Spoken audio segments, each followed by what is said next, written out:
Hopefully it's as good as it used to be. I don't get to say it as often as I used to. Do it. Here we go. The Wandering Dutchman Podcast. This is In Depth with the Dutchmen, the only interview show where it's the conversation that matters most. I'm Casey, joined on an unfamiliar couch, but still holding our big asses with Big Mace. Over to my left is Smoke, and sitting right here in the middle is the guy that we've been hyping up for so long. We got him. Juggernaut. We got him. Todd McComas, a retired Marine. Yep. A retired detective for the Indiana State Police. Yep. Undercover. A podcaster. A comedian. A father to Bailey McComas. Gator. Which if you've seen it before, but I don't know where else to lead off other than we're just fucking ecstatic for you to be here. Man, your guys' bar is so low when I'm a big deal. I can tell you that. So I'm sorry for that, but I'm happy to be here. This is a cool setup. First of all, I didn't know what I was walking into, other than I know you guys are cool because we partied before. Yeah. But I'm like, this is a professional looking setup. Yes, dude. We got all the love gear. You got a freaking producer. I mean, you're way ahead of the game. That's what we're trying for. We've tried through baby steps in the garage. You would probably really love Smokers Lounge. Oh, that's you where it's we a good time. You would record love it, our man. show.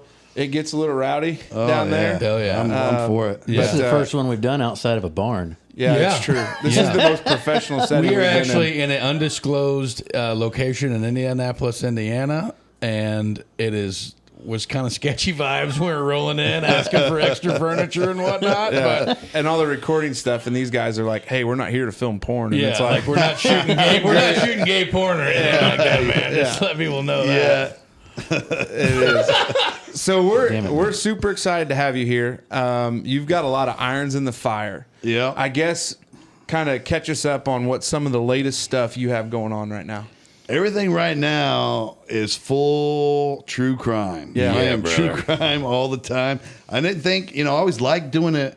It was one of the reasons that I left Pat's show was because I was working on 1041, the podcast. Which is an astounding show. I love by the your way. intro on that, by the way. yeah, I don't know who created or Who like the how score you did is that from or however, but that's like awesome. when that comes on, you're like it grabs your attention, which I guess is what it's supposed to do. Yeah. And then like you're It's got a lot 1041. of swag to it. It does, you know what I mean? dude. Like a kind of a southern swagger to it. It's so provocative, and hits me everybody good. likes it. But I was going to do that, and then a comedy podcast, which I've done several since I left, and unfortunately, sometimes when you collab with other people, their lives take off, and then they have to stop doing it, and that's just kind of what's happened. And I was like, well, I can always do 1041 because I did it by myself. Yeah. Right. So that kind of became my staple, and then that led to a job offer with Resonate Recordings in Unbelievable. Louisville, and now I'm a producer, and we're working on a couple show concepts where I'm going to be producer and host on them. Oh, Nice. cool. And I've helped them with a couple like long form, like 10 episode crime Yeah. series. Sure. And then they're going to take 1041, which has been on hiatus for like a year. I was gonna say like the last episodes Yeah. were like August of 2022. Is that about right? And Yeah. now it's relaunching. I'm going to have a partner. It's going to be more like traditional true crime. We're going to break down like a new case every week. No shit. And interview, like victim's family or the cop involved or whatever. And just, she's an investigative journalist. I'm a retired detective, and we're just going to both use our skill sets to just open these things That's up. awesome. That's insane. Guts first. So let's go on to that. Let's jump into that first long form with Resonate that you were talking about, Undetermined. I'm not sure if that's the one that you're talking about, but I just tied into that one, and I couldn't freaking turn it off, dude. It's a great case. So I have been more on the podcast, like in the true crime world, a lot longer than these two, because with my former career, I was able to do a lot of podcasting Roll and listen coal. to shit like Big that. coal guy. Coal miner and running heavy nice. equipment and shit Yeah. like that all the time. So when I first heard that you were pairing up with Resonate Recordings, which was in somehow, some way in bed with Tenderfoot TV. Right. And when I the first one that got me hooked. Sorry, I put my feet down. That's a habit. The first one that got me hooked, man, was Up and Vanished when Payne Lindsay started that first show. Yeah, that's a legendary. So I had wrote that down in notes, and like just to know that you were, on that same track, like your canoe is literally pointed down that same creek, dude. Like that, my topic on our other show the other night was like investigative journalist, and if I could do that without with being completely like have no credentials at all, like I love every minute of it, and like the Up and Vanished, and then like you talked about in the trailer for Undetermined with Jessica Knoll, like you talked about Culpable, how it grabbed you right out of the gate, and that's what Up and Vanished did to me. Yep. So then when I tied into Up and Vanished, and then I did Atlanta Monster, and then I did Culpable. Man, so you like listened to them all. I did. Like A lot of time on his hands. I Todd. did, because you're 12 hours a day in a piece of Yeah, equipment, and, right. and listen to effing radio sucks balls. You know what I mean? Right. So I was all in that shit, and then I would go on the internet and I would just read it, and like when I got onto the crime junkie train, and I love like you going back to the 2-host type true crime show, like. Capitalize on that. Like, how do you select your cases? Like, how does that all come about? I mean, because I know in this crazy ass world we live in, That was one big long-winded. well, I just. I've been waiting to get that out. Are you done? I've been waiting to get this out because I've got all this shit wrote down, and I'm You've like, got 3 things written Well, down, I'll just and you knock- just went for 2 minutes on I'll it. just knock hey, it did all they out teach in at one. the Indiana State Police Academy to do these long questions where by the time it gets through, you don't know what the hell to answer?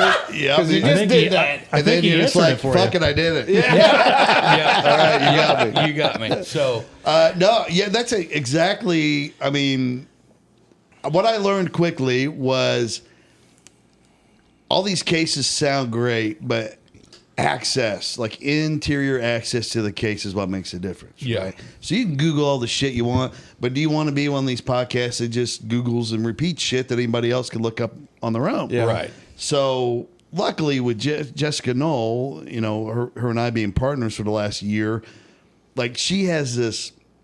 I used to get contacted a lot by people like, "Hey, will you look into my cousin's case or whatever?" Right. But she gets that. I mean, 1,000-fold. People. Holy She's been shit. an investigative journalist for so long. Really? And she's done some really cool podcasts, and she in the print media world, she was big. Right. So she has this library of cases where people have reached out about their family member's case, and she taught me like, hey, it's about, can we get the police reports? Can we get, what does the family have? So we prioritize first with the families who have been looking into this for years, Which is how and have Undetermined- everything. And that's what happened with worked out very Undetermined. well because have you listened to all of it? Every one of them. And yeah. by the way, that DA down there, what a piece of shit.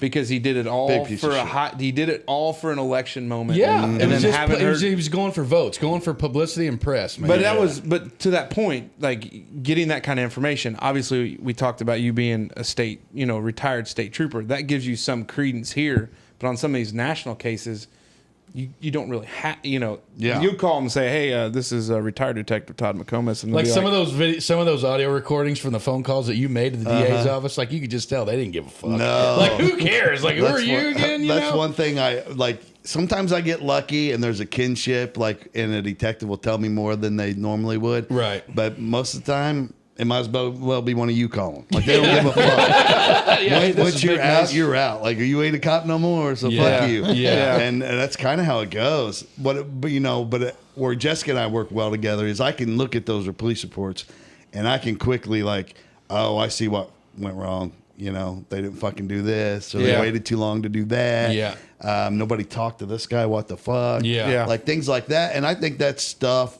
that the listener likes to hear. Right. And I think for me, it just all came together because, I was detective for 21 years, retired to go straight to work for Pat McAfee Yeah. in Barstool Sports, doing sports radio and just comedy radio and podcasting.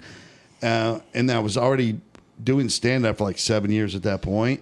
Like, me being good on a microphone, I never knew the value of that when I could put it to work with my detective brain. Yeah. So- makes sense. So it makes me a little different than other, because now we were talking about earlier, a lot of detectives and attorneys have come into true crime now. Right. So it's not just all, soccer moms and people that used to come from other walks Wine of and book life. clubs. Yeah, that have a little yeah. free The time on Google their hands. repeaters that you Right. say, yeah. So now you got real experts or people that worked in crime for real Right. doing them. So I'm not unique like I was originally, but I'm also a comedian and I've been on the mic for a long time. So, and now it gives me an edge over even industry experts. Yeah, Right. I think the coolest thing on the undetermined part was that like every roadblock you like ran into, like you can tell, and we talked about it in my former life as a criminal defense attorney. I feel like I worked with very good prosecutors, judges, state police, local police, sheriff's office. But like when you listen to some of those conversations and you're like, they have no clue from their ass in a hole in the ground. I know. And it is like, it's a shame because like what is worrisome is that happens in all these major cities. Right here in Yeah. Indianapolis, Indiana, there are crimes that will go unsolved because there's just, they don't. Yeah. And it's a lot of it's the resource argument, but like some of it is people just, they don't And care. these big cities, if it ain't obvious and it ain't on camera somewhere, like there's a good chance it ain't getting solved. I mean, it's just the way it is. Yeah. Especially like in New Orleans, like from my experience, a lot of those cops didn't give a fuck. But like if you could hear what got cut from me that wasn't in undetermined, Oh, my like God. I went off on these cops. Like these cops that showed up to take the very first report and Yeah. do the wellness check. I'm lighting those guys on fire. Like, how are you not asking to look around? Like, hey, you don't mind if I take a little look here? Because I think one of the theories that was floated, correct me if I'm wrong, was that basically Jessica, maybe either slipped or pushed, hit head on shower or tub because of the rigor, or it wasn't rigor mortis, but it was the other. the liver mortis. Which I didn't know that. That threw me for a loop Yeah. hardcorely, man. But it makes sense Yeah. when you say it because basically how she was laying when it happened, and she then got put there after she died. yeah, Yeah. and you think about some of this, but like how hard is it to just ask and be like, hey, you don't mind we take a walk around? We're here for a wellness check.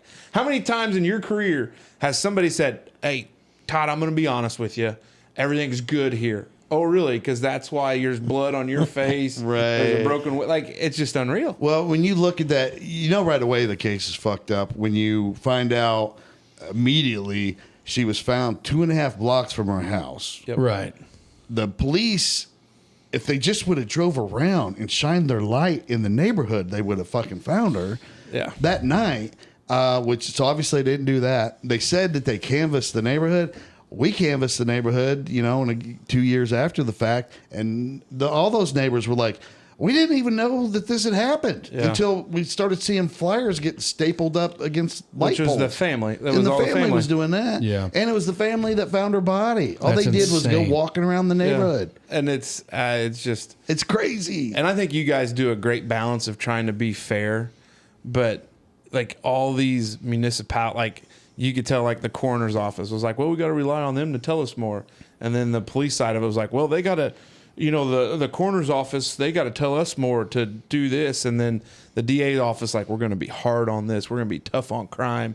And then you call and they're like, yeah, we don't even know what's going on. No, man. I tell you, in this day and age, it blows my mind how many cops do that job for different reasons than I did it. Like, there's so many cops, and you go to a city like New Orleans, and they do it because there's this great opportunity for overtime money. Yep. Working security or whatever. Like, they don't get paid well enough being cops there, but they can make a shit ton of money off duty, just guarding shit. Yeah, or we whatever. got some of those opportunities Yeah. back at home with some police officers that ours. Yeah. And it's like that's why you want to do that job. Like you don't give a fuck about solving cases or catching the killer of this beautiful young lady. Yeah. like Yeah. that doesn't interest you.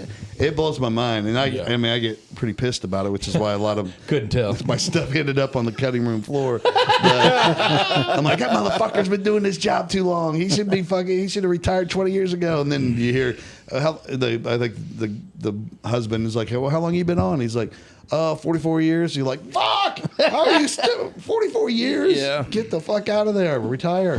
Why do you think that is? Why do you think that in general you see that incompetence? With, I think to me, it was just always a job. Like, it was more of a calling. Like, you couldn't stand to see people get away with shit. You couldn't stand to see people bullied. So that was because when I signed up, I started out at $22,000 a year. I had to be on government assistance to get my son baby food and diapers, Yeah. Like, it didn't pay shit. You only did it because of the good you could do people. Yeah. And I was just always a person that felt like if shit was going bad, I should be the one if I can handle it. You know, which is a cocky fucking thing to say, but if two of my friends were arguing, I'm like, well, I got to step in here. I'm fucking Todd McComas. Yeah. I'm going to fix this shit, And I just kind of always felt that way about crime. And so why someone would sign up to like, oh yeah, I hear you can work highway projects on the weekends on your off days and fucking make killer money. Yeah. Like, to me, that's fucking crazy. Yeah. But I think it's just a job that sometimes attracts people to just the coolness of walking around with a badge and a gun. And then some people find out. It's a tough time to be a cop right now, man. Yeah, Any way you shake a stick at it. It is a tough time to be a cop. And there's so many people doing good things. Because everybody has a phone, and they're waiting for you to fuck up. They're waiting for something to go viral on Twitter. They're waiting. You know what I mean? I got out at just the right time. You what all my friends told me. So probably you did get out, and you hooked up with Pat McAfee. How did that work? All right, so we were at we call this the summer of Pat, and I think it was the summer of 2016, and Pat McAfee was doing comedy, and he had a show booked at Crackers Comedy Club, and at that time, I was part owner of Morty's Comedy Joint in Indianapolis, and my partner called me, and he said, "Hey, Pat McAfee just reached out." And his Crackers did something to piss him off, but he's got to film this thing for NBC Sports. They want to film him doing stand-up. And I was like, okay, cool. So they book it on like an off night, like a Tuesday, I think, or something. Yeah. And, of course, he sells it out. There's no problem getting people to come see Pat McAfee. Yeah. He wasn't what he is now, but here in Indiana, we all knew him, and he was famous, right? Yeah. And so he does a killer show, and I remember it had to be clean, but it still was killer. And afterward, he just started coming to our Tuesday show that me and my buddy Sean Latham and Chris Bowers ran. It was called, we had this little comedy group called the Motor Pugs, and the Indianapolis Motor Pugs. Like, we tried to make it sound like a Frontier League or Single A baseball team name for some reason. We had this cheesy mascot. And our idea was we were going to be like in the old days of barnstorming baseball. We were going to be barnstorming comedy, and we were going to go to all these small towns and bring you this crazy good comedy show, right? Shit. Because I had some really fucking killer funny friends that weren't famous. Me and Sean Latham and Chris Bowers and my buddy Austin Reel and Miguel Dalmau at the time. There was like 7 of us. And we were doing a podcast, too, at the time that nobody was listening to, but it was great. And we know all about that, man. And we would practice every Tuesday, and we would throw our own show. And the show had all these challenges, so we had to educate the audience on it. Like, each comedian had a different assignment. Like, you can only do crowd work. You can only tell jokes you've never told on a stage before. And they were in on all this. And then you have to do it was an improv game or something. So you didn't really know what you were going to do until shortly before the show, and you had to wing it. And the whole idea was, well, it's going to make us better comedians, right? Yeah, this is like a fucking challenging environment, and even if we bomb, you're going to be better from it. And wow, it kind of caught on to be this little cult classic show. And Pat would come every Tuesday with his brother Jason and his mom and dad, and like clockwork. There were always somewhere between 20 and 30 people every show, and he was always there, and he had this table, in the back. And next thing I know, I'm living with Sean Latham at the time. And so you've known, because I always thought Sean came kind of later, like in the Barstool, but you've known Sean Latham for a long time. Yeah, I knew him for years before that. Okay. Just through comedy. I did not know that. That is news to me, because I always thought you guys hit it off when he came to Heartland. with Pat and them. I don't know if I missed something along the way. I would see Sean 3 or 4 times a year. He would come in and feature at Morty's whenever, like, he was touring with Gabriel Iglesias. Yeah. If Gabriel would come through anywhere near, they always had days off or something, and he would bust ass over and do a show at Morty's. So I would see him, and then we'd party afterward. Yeah. He was, a blast. And then, so we would stay in touch, even though he lived in California. He and I would text and stuff. And then one day we got the idea to start this Motorbugs thing. So I was like, dude, you want to leave LA and come move to Indianapolis? And I'm going to get an apartment at this place right behind the comedy club, and you can be my roommate. And he was like, fuck it. Yeah, I'll do it. So we lived together. It was like the most awesome year ever because we lived right behind the comedy club that I was part owner in. And we could go there and do comedy whenever we wanted. And we had a bar upstairs. We'd get wasted. What a wild deal, dude. Just killing what it. a wild deal. And then one day I come home from work and walk in my apartment, and Pat McAfee's on my couch. No way. Sitting next to Sean. I'm like, what the fuck? And I was like, Pat. And he's like, hey, Todd, how's it going? And I was like, all right, cool. Like, I'm trying to be cool about it. And he's just hanging out. And so we hang out all summer. We all become friends. And that's why we call it the Summer of Pat. We'd just be sitting around one day, and he'd be like, hey, fucking Penguins made the playoffs. You guys want to go? Yeah, sure. And thinking, well, all right, let's load in the cars. No, private jet. Fucking fly us to fucking Pittsburgh. Wow. Sean and Chris Bowers and I had this gig booked that summer at this club in Myrtle Beach. And you would only play this club because it didn't pay enough. But it was like a free long weekend. And because you got a place to stay. And then it was like, I don't know, you're each splitting like, you each get like $500 for the weekend. All right. So it was a free vacation, basically. Yeah, hell yeah. Well, we got to go do this gig. And Pat's like, man, I was hoping you guys could hang out this weekend or whatever. And we're like, well, we got to go do this show. And he's like, can I go? And we're like, well, fuck yeah, you can go. Next thing I know, it turns into all our friends, like there's 12 of us going to Myrtle Beach for an entire week via private jet. And we drop in, and he gets us like this stretched limo SUV that takes us to the club. So we show up at this shitty little club on the boardwalk, and we all pile out of this limo, and they're like, who the fuck are these guys? No way. And we do the show, and small crowds, and that place never drew a lot, and there were always weird shows because you just have with tourists just stopping in.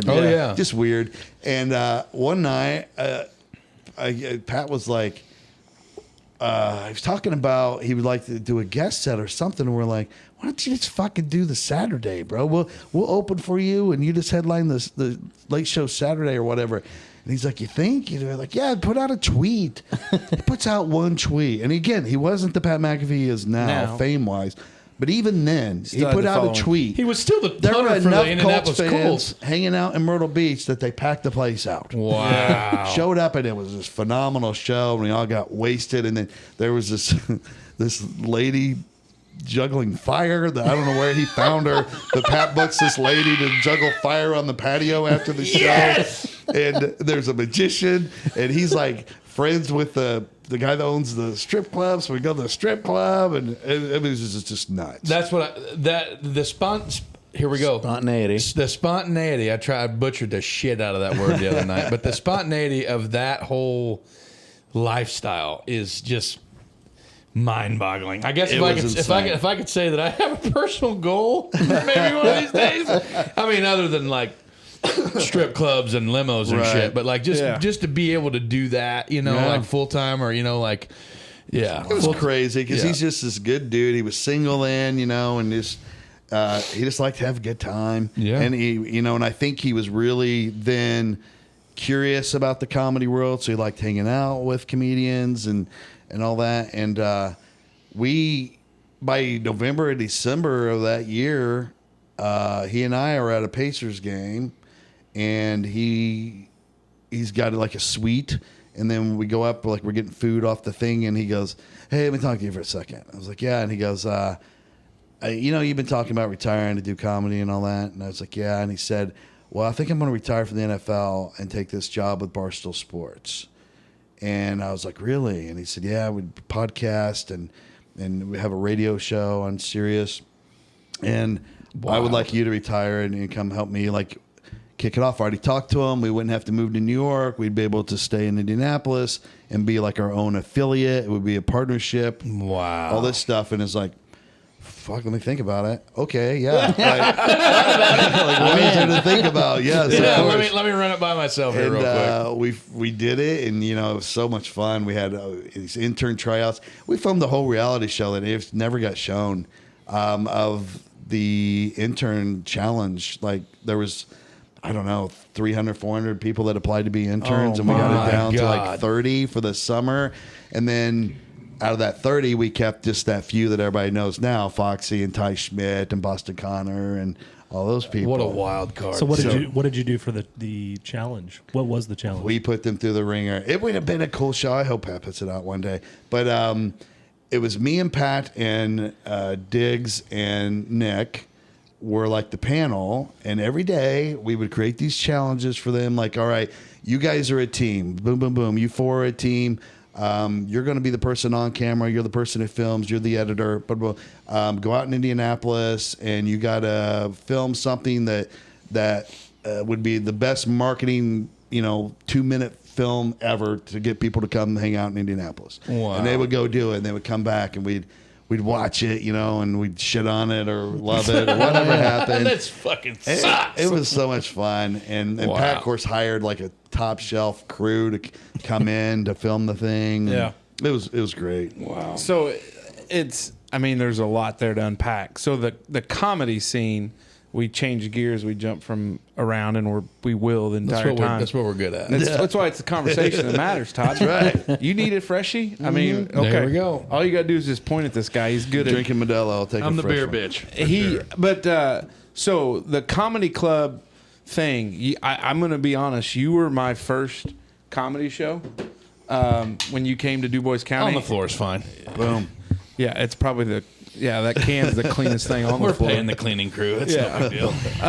But what is the comedy scene like in Indianapolis? Because you always hear about the New York comics, Yep. and then you hear kind of like the West Coast LA people. The LA, the Rogan squad. But the Midwest has some guys that are good. They're just not your mainstream guys, which is where Mike a lot of Epps is people from land. Indianapolis, isn't he? Yep. Yeah. Mike Epps. David Letterman. Yeah, hell yeah. Ball State guy. But it used to, through the 80s and 90s, the comedy scene in Indianapolis was unusually big compared to the rest of the Midwest because of the Bob and Tom show. Yeah, dude. The Bob and Tom show got nationally syndicated and became in it. At one time, I think it was neck and neck Yeah. with Howard Stern. Yeah. I mean, that's how big it was. Yeah. That And was it's still big. So we were on our way up today, and Smoke that was the question that he had. Was how Are you did going to let him ask it? Yeah, Or? go ahead, ask him. What we were talking about, like the transition from the copping to I the. feel like that's a whole different conversation. But it is. Well- Like going from copping to comedy. Like how did that Yeah. happen? Well, first let me tell you how the Bob and Tom show helped comedy take off here was it was such a big show. Big time comedians started wanting to do shows in Indianapolis so they could make an appearance live on the Bob and Tom show because they knew it would help their career. Right. So that and Bob and Tom built their own stable of stand-up comedians. Yep. And genius because you're getting these people for free that are making your show better. Gold. And they don't mind doing it for free because in exchange, they're becoming more famous and they can Right. sell a lot of tickets. Yeah. They can charge more to do comedy. Yeah. So it became this beautiful relationship with comedians in that show. And of course, when I started comedy, the Bob and Tom show wasn't at that status, but still big. And I was fortunate enough to get in with them.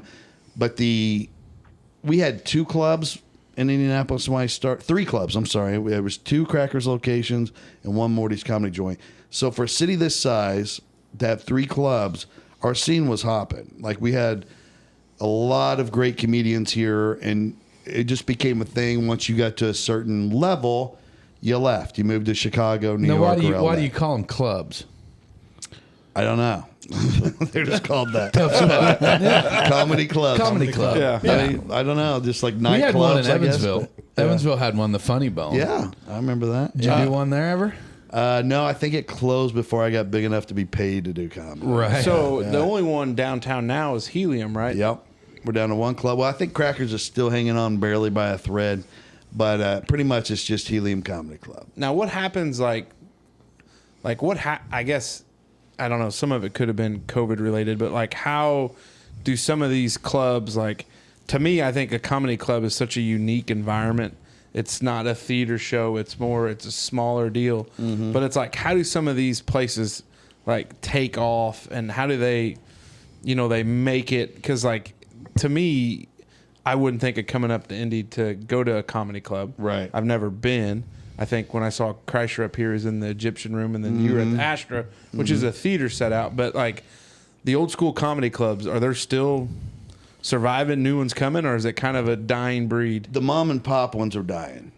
So independently owned comedy clubs are not surviving. I think COVID pretty much was the dagger, the last dagger into the heart. Yeah, the But knife in the chain ones are still making it. And the reason they can make it, so they say you own 15 clubs, Improvs or Funny Bones, or Helium, I think, owns like 8 or 9 clubs. The national booking. So they can book in volume. Yep. You want to work for them because they can give you 9 weeks a year. So anyone who's top tier comedian at that level of fame where they're still doing comedy clubs and they haven't gone to theaters yet, they're booking all those people. And and their fan base is enough to sell out the room. Yeah. So they're doing fine. But if you're like we owned 3 comedy clubs at one point, so we had a little bit of booking power. But if you own one, you can't make it anymore. No. Because you can't. You're gonna pay too much for the comedians, and you're not gonna have a built-in audience that People that are gonna keep coming back. Right. That's what I'm seeing. So now you're seeing all these comedies going back to where it did a long time ago, where these bar rooms and stuff are starting to take off. Yeah. These alternative venues are starting to grow again. So good comedians that can draw will rather go there and do one night than they would go to a comedy club because they can make the same money and it's just like one show. Now, how did Dayton, because you do a lot of shows in Dayton, Lathan, I've been to Dayton. I would not say that Dayton is a comedy hotspot. It's not. Okay. I just wanted to make sure I wasn't misreading the situation. I used to own that club. Oh. And that club is I used a gym. to own that club. Yeah. We sold literally it. or Yeah, figuratively? literally. Okay. So Yep. we owned Okay. Morty's Comedy Joint in Indianapolis. We owned, we called it the Laughing Devil, I think, in Louisville, which was a weird name. I had nothing to do with that. And then Wiley's Comedy Club in Dayton. And Wiley's it's the oldest comedy club in Ohio. It's been around forever. It made its money back in the day off that Bob and Tom brand. All the big names would come there, and they would sell like crazy. And Dave Chappelle broke in there. So every time, it had a legendary status for a while because you never knew if Dave Chappelle was going to show up and do 40 minutes unannounced. Just because it was where he had cut his teeth. Close to where he He's lived. from, I think. From that neck of the woods. Right. That is right. So it was riding on that reputation for a while. The reason it still lasts now is just simply the rent is so fucking cheap. Like it's cheaper than my house payment, and it's a building lease. So that's a cool like exception to the rule. It's like the Bumblebee of comedy right now, and I love playing there because the room's awesome, and the crowds are always fun.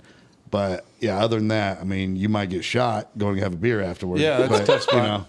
It's just part of You it. just got to shoot back. Yeah. Yeah, that's what it is. So has like the things like Netflix, the Netflix specials and Amazon and like these streaming services, have they ruined comedy to a certain extent? Like the mom and pop shops, because like you hear the numbers of like what Dave Chappelle made to do like his last 3, or Bill Burr or Burt Kreischer, like those guys are funny, but it's almost like to a point where when they become mainstream, you lose a little bit of that luster. But it's like, has that kind of ruined some of the comedy scene a little bit? I don't think that's hurting clubs because those people aren't playing clubs anyway. Yeah. Right. They're They're too stadium big. guys. Yeah, they're stadium or at least big theater people. But what is hurting comedy right now is social media, TikTok, things like that, because there are a lot of young comedians that have figured out TikTok and Instagram Reels, and they are making a lot of money. But I'm not. This isn't mine. I saw Louis C.K. talk about this. They have figured out comedy to fit an algorithm. Oh yeah, and they do well. I've seen the videos and I like watching them. Sure. I mean, they're addicting like crack. You know, they're well produced and they're funny, but they're built for that TikTok algorithm, and that's different than going up and doing 45 minutes on a stage in front of live people. Yeah, and they're not building that same comedy muscle that comedians used to. Right. Yeah, they won't have the chops for a live audience, and they're not developing the chops. And, you know, I've seen it, and according to Louis C.K., he and his peers are seeing it. When he looks at the next up-and-comers, he's like, this is the smallest group of people that I have faith, you know, in that I've ever seen. Keeping the brand going. Like, keeping that whole world alive. Yeah. Whatever happened to Dane Cook? It was like he was on fire, and then he just disappeared. Yeah. Any thoughts? No, he does movies now, right? Yeah. Movies. I mean, his brother crushed his soul, stole every dime he had, I think.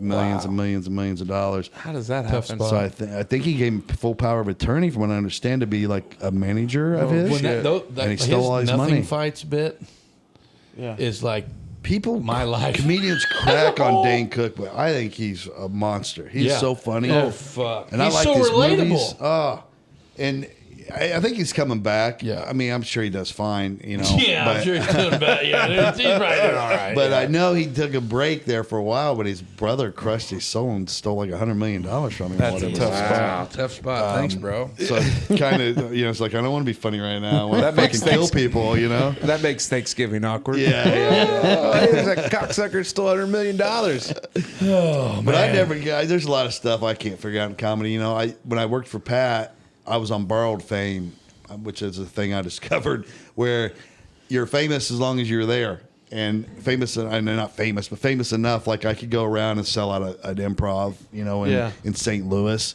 or whatever. And now that faded quickly. When COVID hit and I couldn't perform for a year and a half. By the time I came back, it was gone. That It's almost like starting gone. all over. Yeah. That was our ice maker. Here I thought I farted for a minute.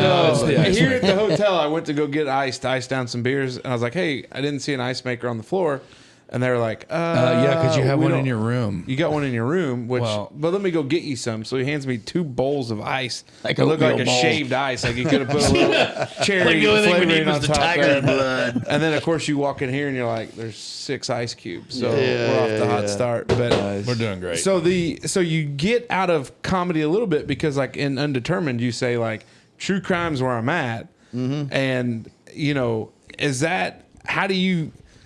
The true crime world, you got a lot of irons in the fire. Not only do you do some, but you're talking about producing and kind of where's that future for you right now? How do you juggle both? I've kind of reached a point where I've put comedy on hold.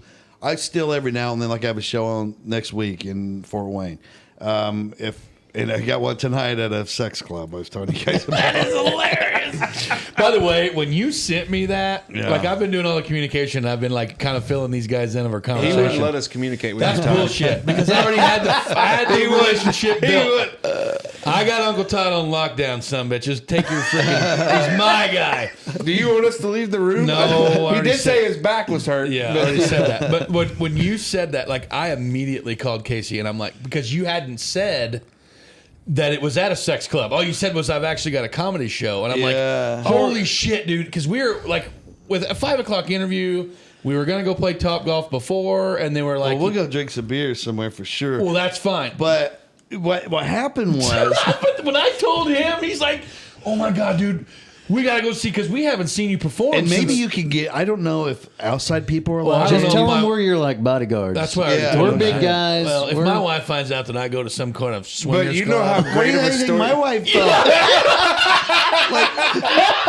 I didn't know I took a gig at a sex club. I just knew that this comedian that I like, who's going to open for me at some fundraiser event in May, he gets a hold of me. And before I'd run into him, we were at a show together at a local show, and he mentioned some room. He's like, "Hey, would you be interested in coming close out, you know, at this room I'm helping run?" I'm like, "Yeah."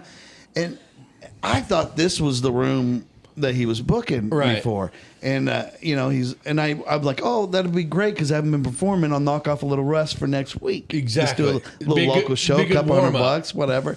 And so I'm like, sure. And then he said it was at 10 p.m. And I thought that was kind of weird. It's kind of late. And then I said, well, send me the details. And there was all these weird rules he's in there, like you can't make fun of their lifestyle and all that. And I'm like, what the fuck am I? Oh, so the glitter ball is this joke a- is out. I'm looking it up. It is wild. That's what I told you guys. And it is only paid members. We definitely can't go. But That's what I was telling these guys. Because so when I mentioned that you were doing a comedy show with the guy I work with, and he's like, "What's this joint called?" And I told him what the name was, and he immediately went to the internet, started looking at the list. He's like, "Holy shit, dude!" He's like, It's like for, some old church that they converted He's into like a sex voyeurism, club. or if you're in the whole BDSM culture and like Well, all they this told shit. me that they were like, we used to tell the audience, hey, you can't have sex until after the comedy show. But what they found, he said, what we found out was Nobody they came. were so pissed off that they couldn't have sex that they weren't good audience members. So once we told them, hey, it's okay, you can have sex during the show, they were a fucking great crowd. No way. But so are they going to have sex tonight during I don't the show? know. Or I don't know. This is like, are you That's prepared like for a that? whole new thing to just the stage fright. Just pretend they're all naked. Yeah. Motherfucker, they are They're naked. naked. They're sucking each other off. Oh my god, Sir, could you quit playing with your penis? I'm trying to get going here. Listen to this tagline. So it says, so I'm assuming this is the place because there can't be more than one of Yeah, these. I would in the assume. You never know. Couples can have a date night, use a private room if they want, and get home by 3 a.m. if needed. Like any hotel, more than 2 people can use a private room for intimate encounters. it's nuts. It's gonna be nuts. crazy. You're going to find out it's nuts when some It's guys. gonna There's testimonials. On here. Yeah. So you weren't like fully aware. No, of when the I situation. found Shaking your out hand, about or you it, I just was- happy to see me? I was talking to my buddy Chris Bowers because he did it when he came to stay with me when he was home from LA, and so he called me the other night, and I think last night, and I was like, "Dude, I'm playing that room," and I hadn't told my wife yet. I didn't realize I hadn't told There's her. no bush lights She's in the right box. next to me. Got She's it. like, "You're playing what? You're playing a fuck house?" And I was like, What? What a Yingling did? "Yeah, I guess."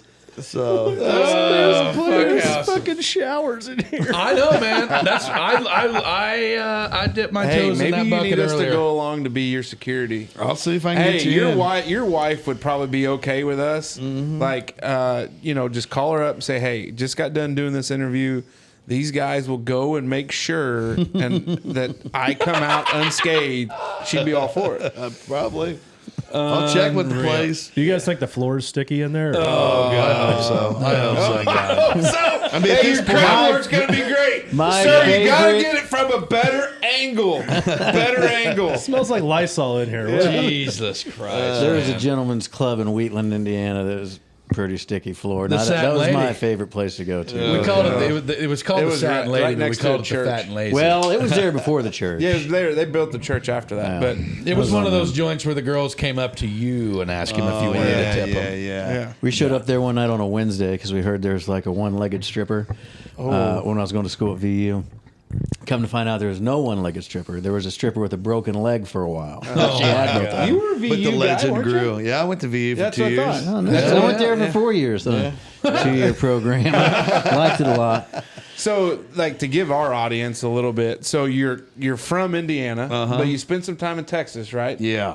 Am I recollecting correct? Yeah, I was supposed to go to Vincennes University to play baseball. All right. And I was supposed to show up like all the other players, I think 3 weeks ahead of time or something. We had like a mini camp orientation thing. And my parents had moved to Texas. My dad got a job out there. And I don't know what happened. I was just a fuck off kid. I was like, you know what? I'm just gonna move to Texas. I'm not even gonna, I didn't even show up. Like call anybody or nothing and show up for my shit at VU. And I was like, oh, I'll get on some fucking team in Texas. Wrong. Like basically, like even a junior college team in Texas, you're probably an all-state Yeah. or somewhere else. Yes, you know? for sure. So That's where they all go play in that warm weather. yeah. So I was like, well, fuck, that's out. And I just joined the Marine Corps. And so I joined the Marine Corps and did that little dance for a while, and then came back and went back to school. I think I went back to school for VU for a year, and then I went to Eastern Kentucky. Dropped out early because of my son's mom, like a fucking idiot. And and I just started working. I was a sign maker for 2 years, and I got this state police job and just took off from there. Do you That's think insane. we were talking about police and law enforcement earlier, but do you think like some of your life experience before becoming a police officer like helped you? Oh yeah, Because I think some of it, not to Go ahead. but I think some of it today, and because when I see it in my former life, you get these guys right out of high school at 18, 19. They go to VU for 2 years. They ain't seen shit, man. And they're 20, like, remember when you were 20, 21? Yeah. And you take these kids and then you go put them, how long is the academy? like 6 months. Yeah. So then you put them right in the academy. You do, Almost field old training. enough to drink now. Yeah. You do They ain't like, never seen a meth head. do, They ain't right. never seen a Yeah, bag. now hold on, a VU. Like, Well, I'm just saying. I think you summarized it the best in your Jay Dobbins episode when you were talking about like when you went undercover for the first time, and like the way you grew up with like your cousins and shit Yeah. like that. Like these guys were like 95% of some of the demographic that comes from our area too, Right. man. Like we're That helped a lot. we're in the meth Shelbyville, right? lands. You know what I'm saying? Yeah. I was 24 when I got hired by state police, and then, but I had been in the Marine Corps, and I did, even though I was a reservist, I did like a year and a half active duty because protected Santa Claus. Isn't that what you said? And then, Everybody went to the desert and you went to yeah. the North Pole. They're like, we're going to put you geographically as far away from this war as possible. No shit. So, and then I think, but a bulk of it was I had a lot of family that were in and out of trouble. Yeah. Just crazy hillbillies. And That's I had a real, like, I don't know, down to earth way. Like, I always dealt with criminals first. Like, well, I'm not going to be an asshole to you till you're asshole to me. Like, 'cause, you probably are an okay person. I wouldn't mind being on my softball team. But right now I'm a cop and you're making meth. So we got to that's deal the with problem. what's going on right now. When I used to get clients and some would be like, hey, they want to see you. And I'd be like, I'd look them up and I'm like, I ain't going to see them. Fucking meth. Right. And it would take like almost like a week to 10 days because early on in my career, I'd go run over and see, and like we're gonna like the Dude, next you gotta Johnny let 'em dry Cochran, out first, and then yeah. like you start to realize like, you know what, you're a real asshole, and then you'd come back like 2 weeks later, and they're like, hey, I'm so sorry, like I still wasn't down yet, and it's I like, hadn't slept in 6 Yeah, days before it's you see me crazy. the first time. so the Indiana State Police gig, you did a lot of cool things with the state police. Oh my god. Just like because it's just an interesting like to go from I remember the story about you working for the gaming, like in a casino, Yeah. because they handled gaming commission stuff, which I've been introduced to in my new line of work. But like, just talk about your career with the state police, like fun duty, like because I think you ended it like doing a lot of the surveillance and wiretap stuff, and like was there anything Cool that was your shit. favorite? Like Was there cool anything that shit. you hated? Like, I would imagine the detective lifestyle is pretty nice, but Yeah, I had a good career there. Like I got to do a lot of stuff. So I figured out real early that I wanted to be a detective. Like when you're with your trooper trainers and they you're not allowed to be on your own yet. You got like 3 months with them and they're constantly evaluating you and whatever. Well, you get to spend a week with detectives where they put you with a detective. And after that week, I was like, fuck this uniform. Like, I want to be doing what these guys are doing. And I want to be working murders and all, chasing burglars and all this shit. And so I had to ride the gaming boat for a year, 13 months, because that was the contract I was on. There was 3 state police classes funded by riverboat money when we first got the riverboats. No, because that would have been I was- 94, 95. yeah. So I was one of those classes, which meant that we had to sign up for working 1 year on the riverboat. Oh, because they gosh. didn't have a real Jesus gaming Christ. commission yet. Yeah, not yet. Tell me were how just- bad your respiratory health was during that year. Christ. And it's so fucking boring, like you're a brand new cop and you're like, I gotta fucking sit on here. and Grandma watch- pulling her oxygen tube you out. slow that rascal down, lady. Yeah. I mean, literally, you just make a game of it. Like, okay, we would bet amongst ourselves, like what time, if you were in day shift, what time the first old lady was going to pass out at the slot machine. Oh, yeah. Because Oh, they wouldn't leave their games, and their blood sugar would get high or whatever. And you'd have an EMS call 3 times a day shift. Holy Like you guys cow. laugh, but it's legit. Like one They of the pass things out. like we look at too is like you'll walk by and you'll see like a urine puddle in Yo, front of the it's slot this- machine. yeah.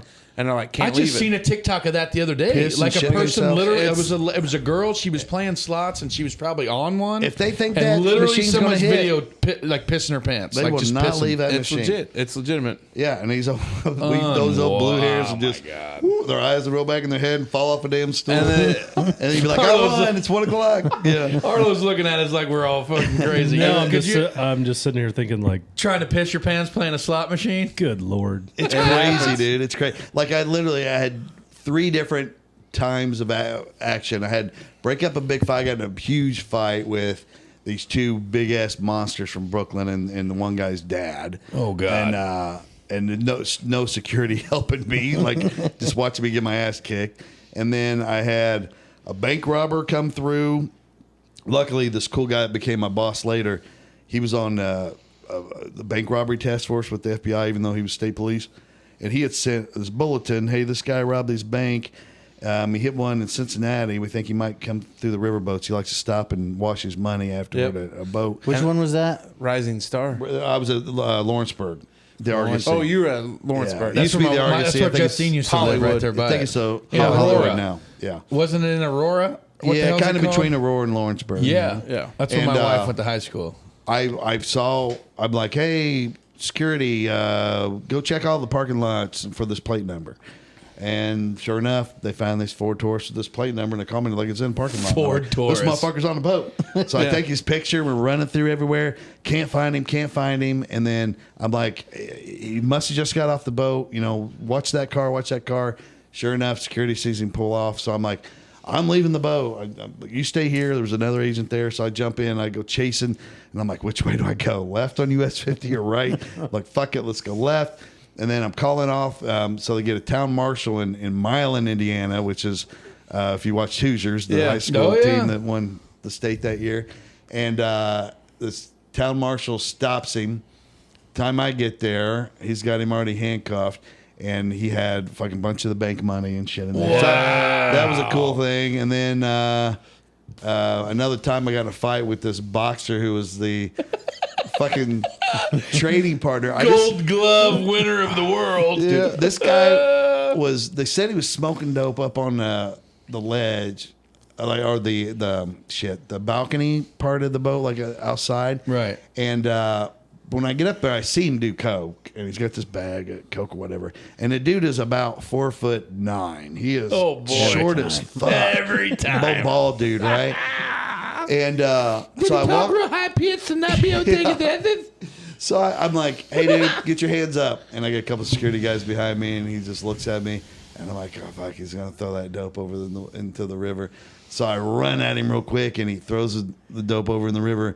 And then I grab hold of his arm because I was trying to stop him.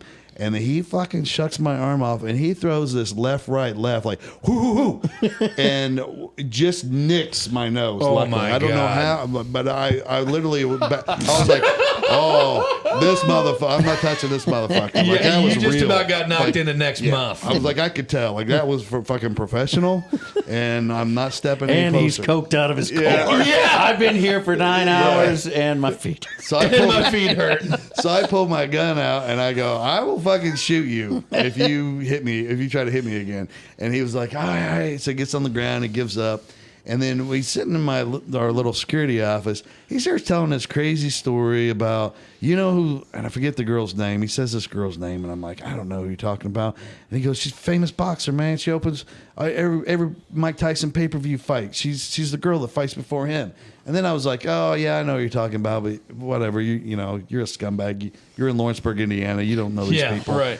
Well, then let's fast forward to earlier this year or in the last year. Netflix starts coming out with that series of sports, Untold. Yeah. The sports documentary Right. series. Right. And they show that girl who was the opening fighter for Tyson, and I think her manager husband tried to kill her or whatever. So it's always like a sports true crime story Right, in yeah, that series. yeah.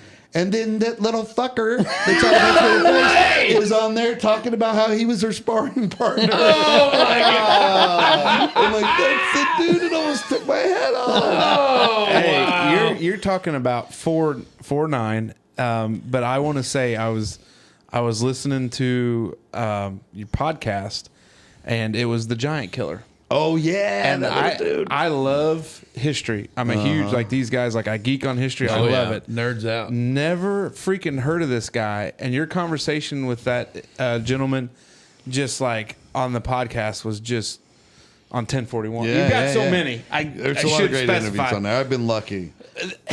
So, because you're doing 1041, and we've talked about, because we want to make this beneficial for our folks to get to find you. Yeah. On 1041, you have interviewed some of the coolest people that I could imagine. Is there one that sticks out where you're like, I'm just amazed? You mentioned Jay Dobbins earlier. Yeah. But like, is there one where you're like you're like, I could do a whole season with The you? lady from the FBI, like all kinds of cool That was shit. the very last episode. It's on there right now. Yeah. She's great. One of my favorites was that dude that was, God, I'm blanking on his name, but he was back at, in the 90s, there was that North Hollywood bank shootout that was famous then because they showed all the clips on TV of the gunmen in full body armor walking through the streets of LA with machine guns, and they pinned all the That cops was like one of down. the highest round, like the police shot the amount of, like the highest amount of ammunition dispensed in one shootout. Yeah. And there was this crazy footage of cops like breaking into sporting goods stores to get rifles and shit. So because their handguns were doing nothing. Nothing. And so You remember that clip? Oh, for sure. Oh, Well, yeah. all they had was, that's basically what sparked yeah. police officers getting like ARs and things because Exactly. Yeah. they were like, we're outgunned. So. Right. And so one of the guys that he was from Indianapolis, but he was an LAPD cop then, and he was the very first officer to get pinned down. And I can remember because I'm old, the you clip are. they would play She over is and here over. as our freaking guest. The clip they would play over and over on the news was this clip of this dispatcher crying and being on the radio with L89, L89, and he's like, I'm bleeding out, and you can hear That's insane. So I got to interview that guy. And Wow. hear the whole Was he full story. from Aventura? There was one that you had on there that was from No clue. California. Oh no, because this guy lives in Indianapolis now. Oh, okay. Wow. And he got medically retired after that, and I guess. he told this awesome story. There was a point in it where he talks about this other cop, and I can't remember that guy's name, but this guy's had a couple hero stories behind his name. But there was a point where one of the gunmen was moving toward this guy, and he was pinned down. His leg was folded the wrong way, like it broke in half. When Been there. because they were armor-piercing rounds they were shooting at him. Jeez. They Yeah. hit him in the femur, and he's bleeding out, and he's just sitting there, and he can tell by the radio traffic the guy's heading right toward him. Yeah. And then he kind of sees him off in the distance, and he's like, this is where I die. Yeah. I can't stop this guy. Here we go. And then this one other cop comes out of nowhere. And again, all he's got is a pistol. But he lays over him and puts his arm on his shoulder, and he's like, it's going to be all right. I got you. You got to go through me first. And lays there waiting for this dude. And something happens. He starts firing at the guy. And he's such a good shot. He's like, he hits his neck or something. Like he wounds him and causes him to be like, well, I'm going to go over here. And he changes direction.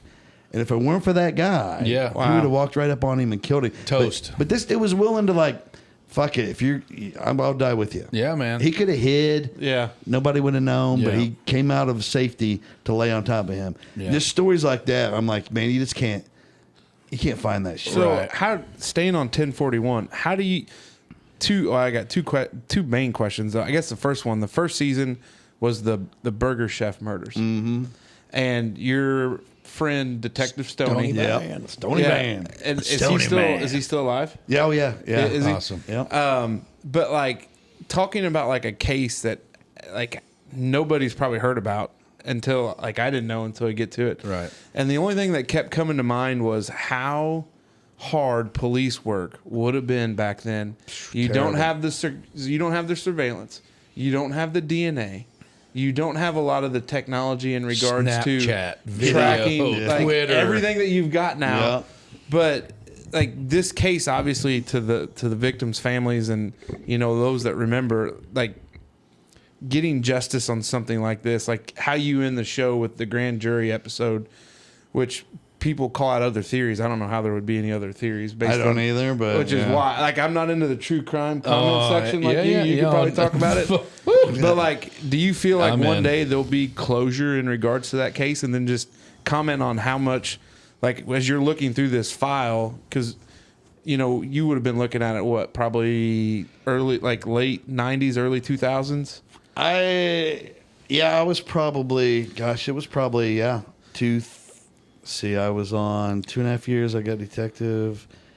So it was probably 99, 98, 99. Like, how stark the difference of like what your SOPs are like then and now, and then like back then you're like, you know, they just cleaned up the place because they thought these kids ran off. Like, that would Right. never happen today. Yeah. No, it was crazy. And it got fucked from the beginning. And I was on this documentary, I don't know when it will come out, but about the Burger Chef murders.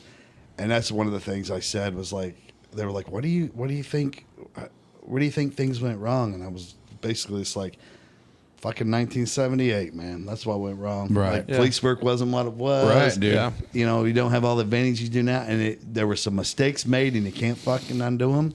And it's fucked because of that. And I don't think they'll ever get closure on that case, even though I'm convinced my buddy knows who two of the guys. No, I'm convinced are. after listening to it, because we were talking about it off air.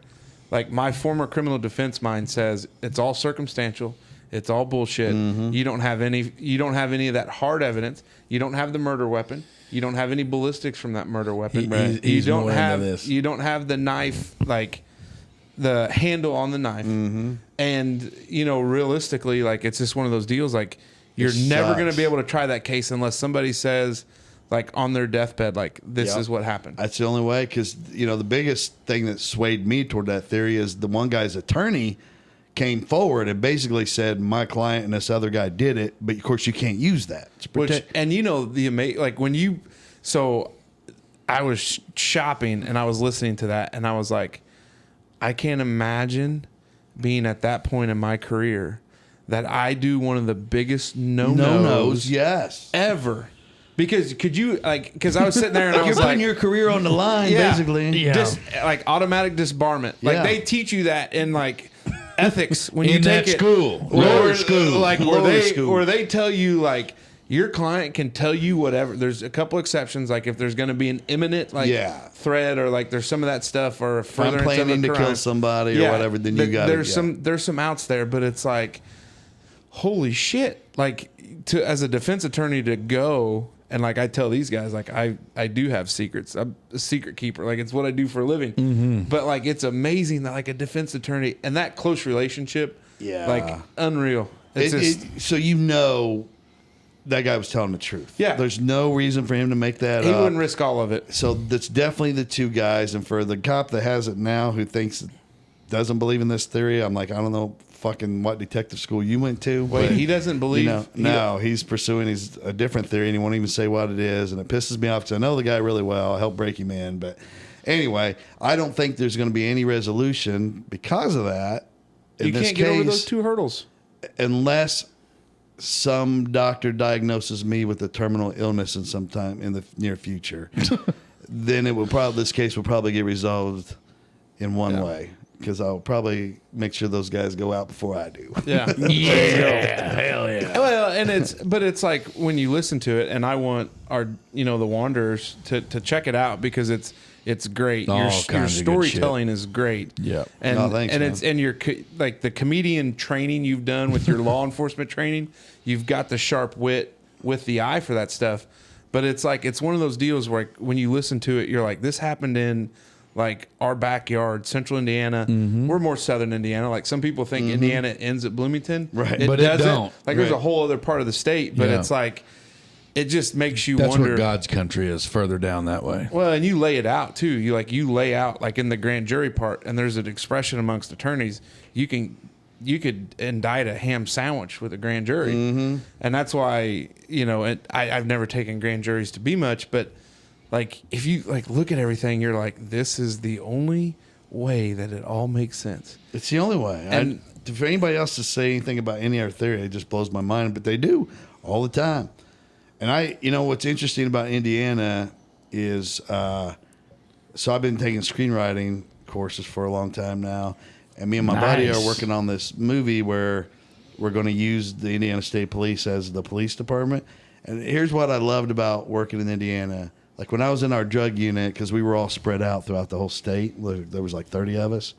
When we went to get together on a big meeting, there's 3 accents in Indiana, right? So part of this side of the room, these guys were from northern Indiana, so they all sound like people from Chicago. And then there's people from the middle part of the state who sound like me. There's a hodgepodge of every fucking accent that exists in the country. And then the people from southern Indiana sound like people from Kentucky. Hey, man, brother. So it's Hell like, all 3 of these fucking people live in the same state. It was so weird. We did Diversity. we did a wiretap one time, and the suspects were in Greene County, Indiana. Oh, God. And they were making Say and no dealing more. meth. And their accents were so thick that when they were out of meth, first of all, you could tell when they were out of meth because they were just all like this when I was on the phone. You know, I'm sick, I don't feel good, and you would know that they had no meth. When they had meth and they were using it, they were like, "Hey, what's up?" You know, and you could hear them clear as a bell. Wow. But when they were out of meth talking, their accents were so thick. We had to get. There was a local officer from that area. And then one of our troopers was from Greene County and had them translate like it was a whole nother language. My The God. meth interpreter. Wow. when dude. I was in law school the first day, obviously there was a ton of anxiety when you go, and there was a old boy from Arkansas, and then there was an old boy from West Virginia. How do you take them serious? And then there was me, and I heard those 2 talk, and I was like, I'm gonna be okay. Yeah. But then when we got to You're know good. some of, because I was up in Michigan, and so when we got to meet with some of the locals, they're like, where'd you say you're from? I'm like, I'm from Indiana. And they're like, no, your accent's worse than the kid from Arkansas and the kid from West Virginia. I'm like, you're full of shit. They're like, no, you guys could all, like, you guys get drunk and start talking fast. Like, you are on a mission. And it's like, well, We're so fucked up. And like I will hear myself sometimes on a podcast or something, and my accent will change. Like all of a sudden I'm country as fuck. We pick them up. Now I sound like We pick them up. Yeah. We pick them up Man, for that's sure. a hell of a song. Yeah. Are you a Paul Cawthon You ever heard fan? that one? have you ever heard of Paul Cawthon? Hey, let's take a break and let him listen to it. My eyes are floating and I got to pee really bad. Roger that. The second question I had there, kind of with the follow up, is all these great interviews that you've had on 1041. Kind of, how do you source those people? Do they reach out to you? I mean, I know you're ingrained in the community, and you've become more ingrained doing a lot of the true crime work. Got that street cred. But like, how do you like? Because like one of the interviews that kind of was entertaining was Amanda Knox. Oh yeah. And like, so how do you get to some of these people where they reach out and, you know, you get these interviews, like some of these, you know, you have a thing like doing a lot with FBI profilers, which is a unique and interesting job. But how do you kind of get this roster of guests that you can just be like, hey, let's give me an hour and a half of your time. Let's talk about it. And then, Right. you know, go from there. A lot of the cops came from just connections. Like I ended up becoming good friends with the End of Watch podcast guys, Lou Velozzi and yeah, dude. and shit, I'm having a brain fart. It doesn't matter. But anyway, those, you know, one was a homicide detective in Savannah, Georgia, and the other an undercover ATF agent. Wow. And they introduced me to Chris Bayless, who is an undercover legend in the ATF, and they had a lot of people on, and their podcast wasn't as big as mine. So at first they were like, "Hey, this guy's really cool. Would you have him on?" I'm like, "Fuck yeah!" So they were feeding me guests for a while. Yeah. And then when like in the Amanda Knox era and some of those other guests that weren't cops came through a booker I had for a little bit, where I was hiring somebody to find guests, and that worked out good until like then it became. They were just booking me people I didn't fucking want anymore. And I'm like, this roster sucks. I don't want to talk to any of these people. Yeah. So it just, you know, it was weird because it's like, you started off so good. You got me Amanda Knox and Tom Satterley, Yeah. the fucking Delta operator that was trapped in the Black Hawk Down. Like, Jesus Christ. You know, like, That is and then we nuts, went from man. that to all these, like, they gave me one guy and I interviewed him and he was a fucking crazy person. He was supposed to be some journalist and he, I don't know, had all these conspiracy theories. Basically, just went on there to to fucking push his political agenda, and I was fuck this, I'm not putting it out. So we stopped that, and that's kind of what stopped 1041, because that was happening shortly after I got this job at Resonate, and I was like, you know what, I'm just gonna put it on hold.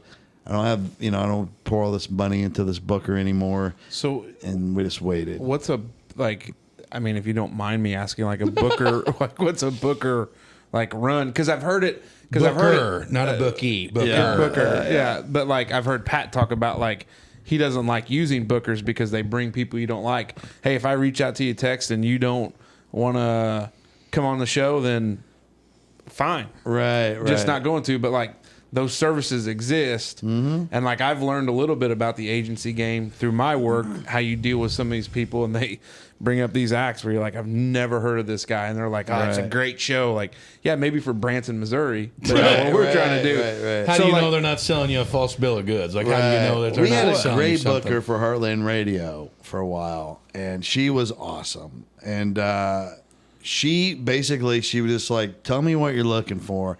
And I would lay out, and I would get with the other guys, like, anybody you want to talk to, that's fucking, whatever. And we would just give her those people. And then beyond that, I said, listen, I don't care if they're famous or not. I'm looking for incredible fucking stories to share. Oh, yeah. Like, that's how we found that Paul Gelder guy, the Australian Navy diver that got his leg tore off by the great white shark, Oh, my God. Like, I was like, I'm looking for those kind of stories. And she was really good because she would pitch the stuff, and I'd be like, no, I want to talk to that person. And she was like, okay, good. That's what I need. That helps me hone down what you want. But a lot of them, like why Pat has a problem with them, most of them, they're trying to hook up other friends they have that are publicists. So they're trying to squeeze guests in as a favor, especially when you've got a show as big as Pat's. For sure. Like, oh, yeah, I'm getting a lot of cred with you if I can get your shitty guest on the Pat McAfee show. And then Pat's like, I ain't got time for that. I'm like, we're fucking A people only, at this point. For sure. So there's vetting processes, and you're not going to make the cut. So the bookers, do they work for the agencies? Like, all those agencies that exist, do they work for them? Or are they a separate? They usually have their own Rolodex of publicists that they have in their network, basically. And then you pay them directly to reach out to those people. And they're like, hey, it's a sports show. Do you got any sports people? It's this kind of show. And you pay per guest, probably? Like, hey, this guest is going to cost Usually you $500. Flat fee for a month. And X amount of bookings, a minimum of X amount of bookings per month. So I think Heartland Radio, I mean, we weren't paying, Pat was paying it, but it was like $2,200 a month or something for that booker, and they would book 3 guests a month. We probably couldn't swing that yet. No, we're not there. I was paying less than that to this guy, but only because he was giving me a discount because he thought he could increase the listenership, and the show would grow, and then get a better arrangement. Help him go. Yeah. So when you talk about like guests coming on, is there any type of guest for like 1041 that you really want to stick with? I mean, I know because I listened to another episode that was you and Sean was the Vizazi. Oh, John Veazey? Veazey, yeah. Fucking that guy's crazy, dude. Yeah, he lives not too far from me, and he's a fucking hitman for the mafia. Holy shit. Yeah. He's only here because the witness protection program put him here. Like, that's crazy. Like, That's insane, man. Yeah, he came and we got high with him and cooked out. And, he can't drink because he's got a new liver. New liver, so but he can get high, I guess. And wow. Yeah, that's crazy. I mean, you guys cut it up like now that you say he lives close, like that makes sense. But I'm like, this guy's got some skeletons in the closet. This guy knows some things. Crazy. Like, I did get the kind of interview with him, and he came on twice. And neither time did I get the kind of interview I really wanted because he just gets too high and his mind wanders or whatever. Right. But that guy's got a crazy story. Yeah. I mean, we got enough of it out there. You can tell it's crazy, but I wanted to dive in on some shit, and he just, I don't know, I let him get too high. It just solidifies the fact that shit really happens. Yeah. Like, it's not only in the movies. Like, and that's the real person stuff. that hooked me up with him initially was a friend of my ex-fiance, Marnie's. She's a lawyer in Bloomington, Indiana, and Marnie had some kind of procedure once, and I met this lady, this attorney, who came to see her at the hospital. Yeah.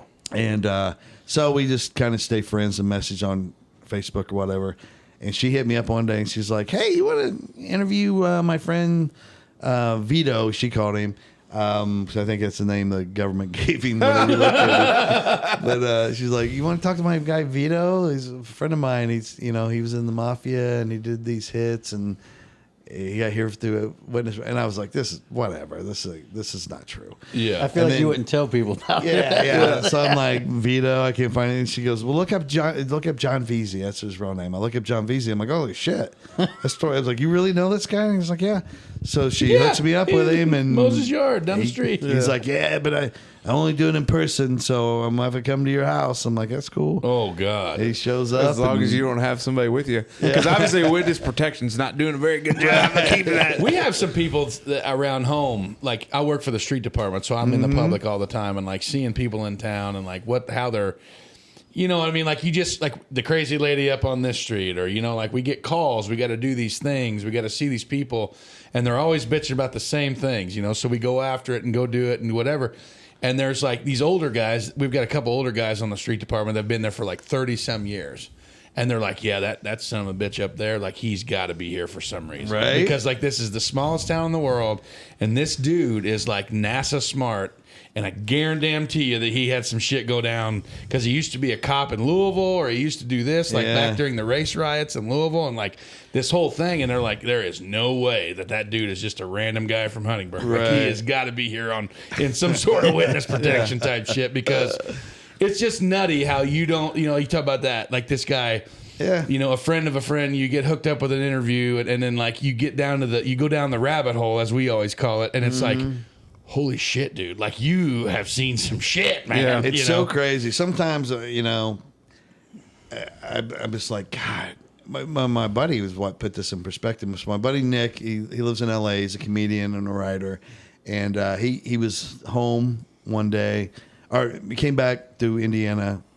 He lives in Minneapolis. So he went back home for something. And he was like, before I go to L.A., I just want to come down and hang out for a week. So I'm like, cool. So he just hangs out, and most of the time he's writing on his novel in the guest room. But at night we party at the bar, have some drinks, whatever, in the backyard. And over the course of the week that he was there, he goes, God damn it, man. And I'm like, what? And he goes, this is so fucking cool where your life has gone. I'm like, what are you talking about? Like, I'm just living in this little house in Broad Ripple. Like, what are you talking about? And he goes, I've been here a week, and we've sat at this bar, and I drank with 2 UFC fighters that fucking had great fucking careers that I recognized from the UFC. Right. Yeah. A fucking guy who used to be a hitman for the Philly mob, who's responsible for the largest organized crime indictment in Pennsylvania history. Yeah. And an IndyCar driver, like a race car driver. Wow. And I didn't really think about it. They were just friends passing through, And I was like, oh, yeah. Life's been pretty cool. I guess. Yeah, dude. I think like that, like going back to what I said about these witness protection people and these like super interesting characters. And I mean, and when you first got here, I kind of fangirled out on, because like, dude, like your stand-up bits and like about your like police career with the, buying, like going undercover and buying meth from some dude in a trailer and him wanting to hold you hostage, and then like his wife coming home and like this, that whole bit, like I would have shit down my leg and it would just, being able to just handle yourself in that situation, like that's a testament of character. You know what it is? Man. It becomes a game. Yeah, it has to be. You get so numb to it, and that's why you can't stay there too long. Right. Because once you get comfortable and you don't get scared anymore, that's when you'll put yourself in bad That's position. what Jay Dobbins was talking about when he was talking about hanging out with these 2 dudes. Like, I shot pool with them. We used to smoke and joke. We laughed about that. And he's like, they took this girl and wrapped her in a piece of carpet, took her to the desert and stabbed her 25 times and just drove away. And he said it was from that moment on, I knew that I could never turn my back on these 2 sumbitches ever again. Right. And that I couldn't imagine that. Like, you going to buy dope from somebody that you had no idea from.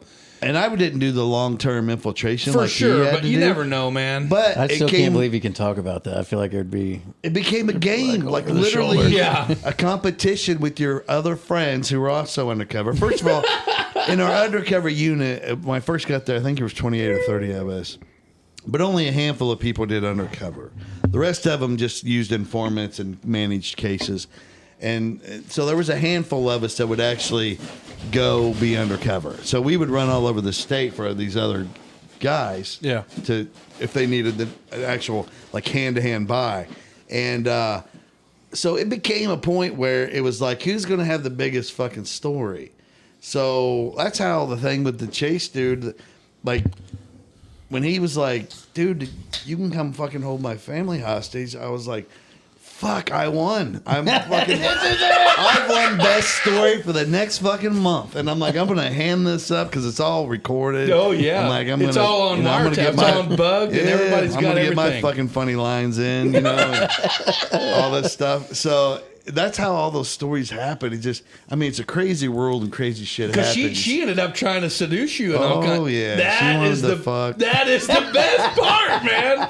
He's like, you can hold my wife hostage or something. And then, like, she tries to get him to come fuck her and all this shit. And it was like this whole chain of events on this just random ass undercover dope buy. And it just blows my mind. So weird. First of all, when I get to that trailer and I go inside there, and literally that was a plan, because I was like, he wanted, for those that don't know the bit, the true story is, it was, the case had run its course with him, and my boss was like, you either gotta fucking just take him down and arrest him, or make some kind of move to go through him to whoever infiltrate the dealer, is. find the supplier. Yeah. So I'm like, I'm gonna show up and tell him I need a full ounce instead of a half ounce, and that's going to change because he's not going to have the other half ounce. Right. It's going to cause some shit to happen, and it did. He was like, "Give me your money, and I'll go get it," which was fine. But also, I don't want to come off like a dummy, so I'm like, "You're not leaving with my money because I'll fucking never see it again. You're a fucking tweaker. You'll take off with all this money on. I don't know. I'm gonna get shit." And so he goes to get it. He says, well, you can hold my family hostage. That way I'll come back. And I'm like, fuck yeah. I will. For sure. So, and they can't know you're we leave to go back to his trailer first so I can hold his family hostage. And my buddies that are listening, my cover team, are calling me like, did he just say you can hold his family hostage? And I'm like, yeah. And they're like, this is fucking awesome. So, oh my God, man. We show up and we go in his trailer, and he did say that line. He's like, listen, man, don't tell my wife that you're holding him hostage, because she ain't into that shit. And I'm like, you're a fucking idiot. She ain't into that shit. Yeah, like I'm going to walk in, and just so you know, I'm holding you all hostage.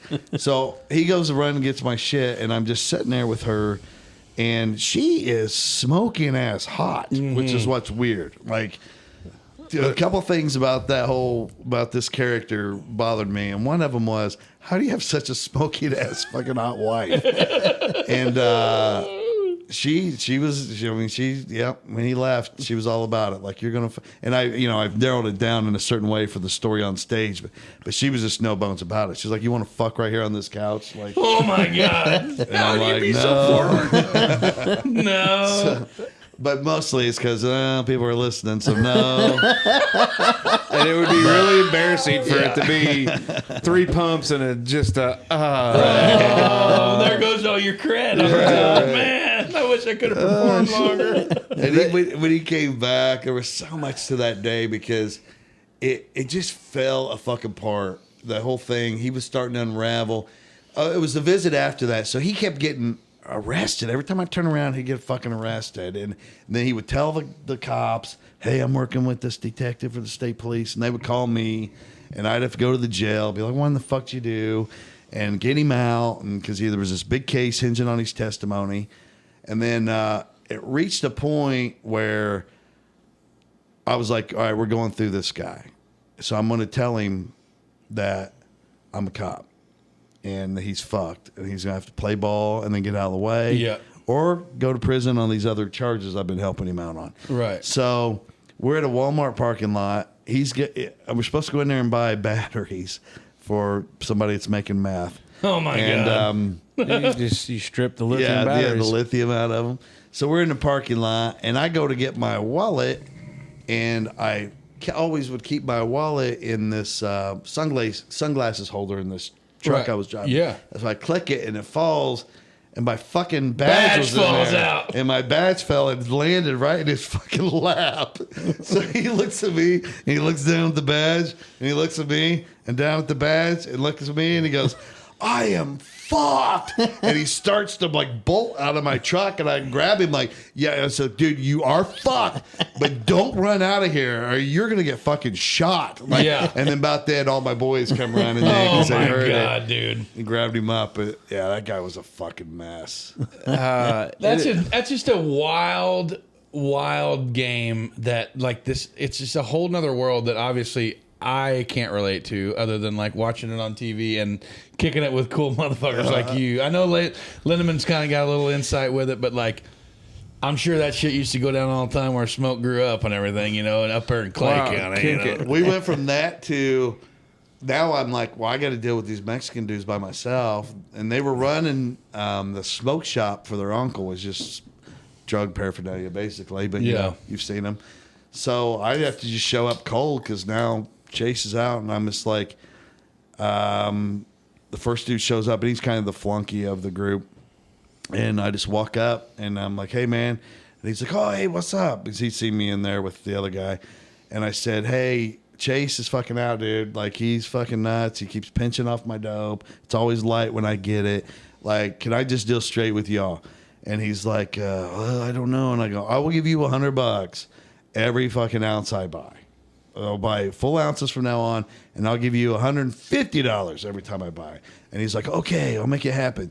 So then I was just showing up and dealing with these guys direct. And his uncle was a big player. I can't remember his damn name.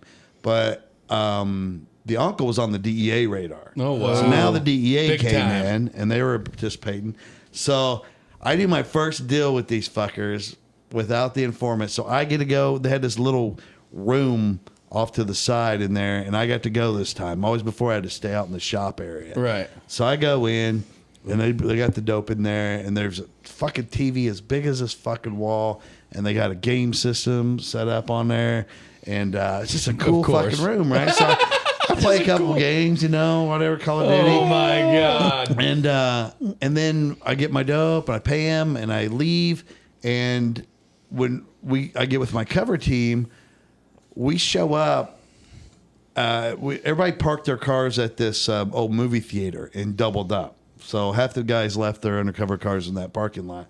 So they all go back to get their own cars. And when they get there, my buddy Trevor's truck, his passenger door is open, and there's a dude's legs sticking out. Oh my God. Some dude broke into his fucking truck and was in there cleaning it out when fucking 12 undercover state troopers arrived right at that truck. Talk about your all-time backfire. So, my buddy Kevin was like, shh, he gives everybody the shush sign. Everybody opens their doors real careful. They just kind of sneak up. And this dude's throwing out police radios, fucking vest.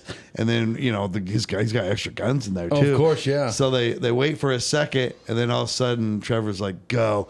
And they each grab a leg, and they yank this fucker out and sling him across this parking lot. Oh, my And there's God. guns, like 12 guns on him. He's like, "What the fuck?" Oh my God, dude. Oh, that's awesome. Just crazy shit like that. And then after that, I have to go do my debrief interview. So my partner is he has to conduct an interview with me about everything that happened, and I hand over the audio and shit to him.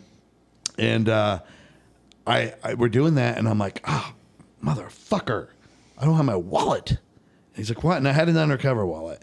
And my first sergeant got it for me. And when I was cleared to go on my own undercover, he gave it to me like at my Parting gift. yeah, Hey, congratulations, you made it, fuckhead. Yeah. You're in. And it was that wallet from Pulp Fiction that said "bad motherfucker." Yeah. And he's like, Hell "Dude, yeah. one day this is going to save your life." And I'm like, "Okay, whatever, but it's cool, thank you."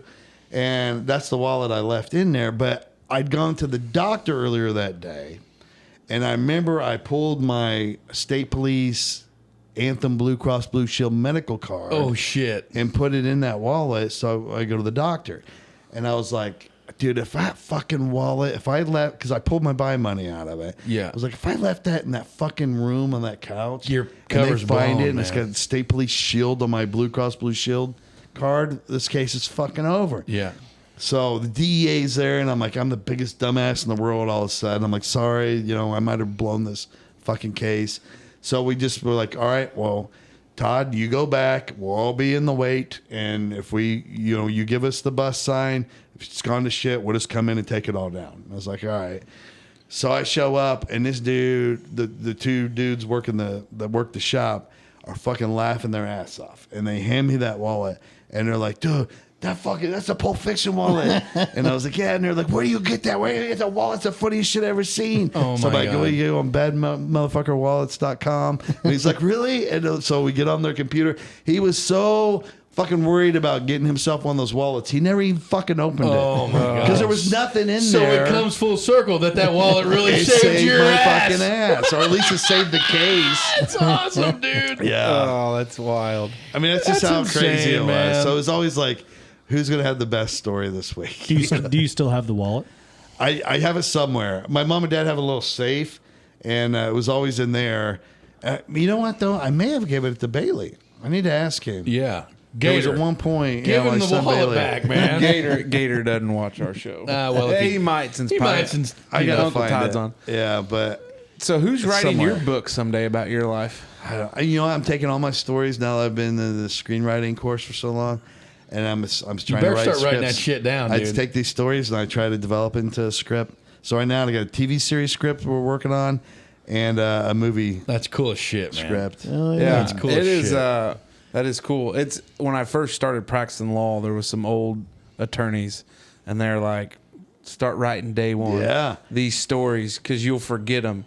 That's I'm what like, I was like, I'll never. I think that's what makes this whole podcast world so awesome because everybody has stories. Everybody should write them down. Too. Yeah, man. Because they I don't. did have cops when I first came on as a trooper. They were like, "Get yourself a notebook.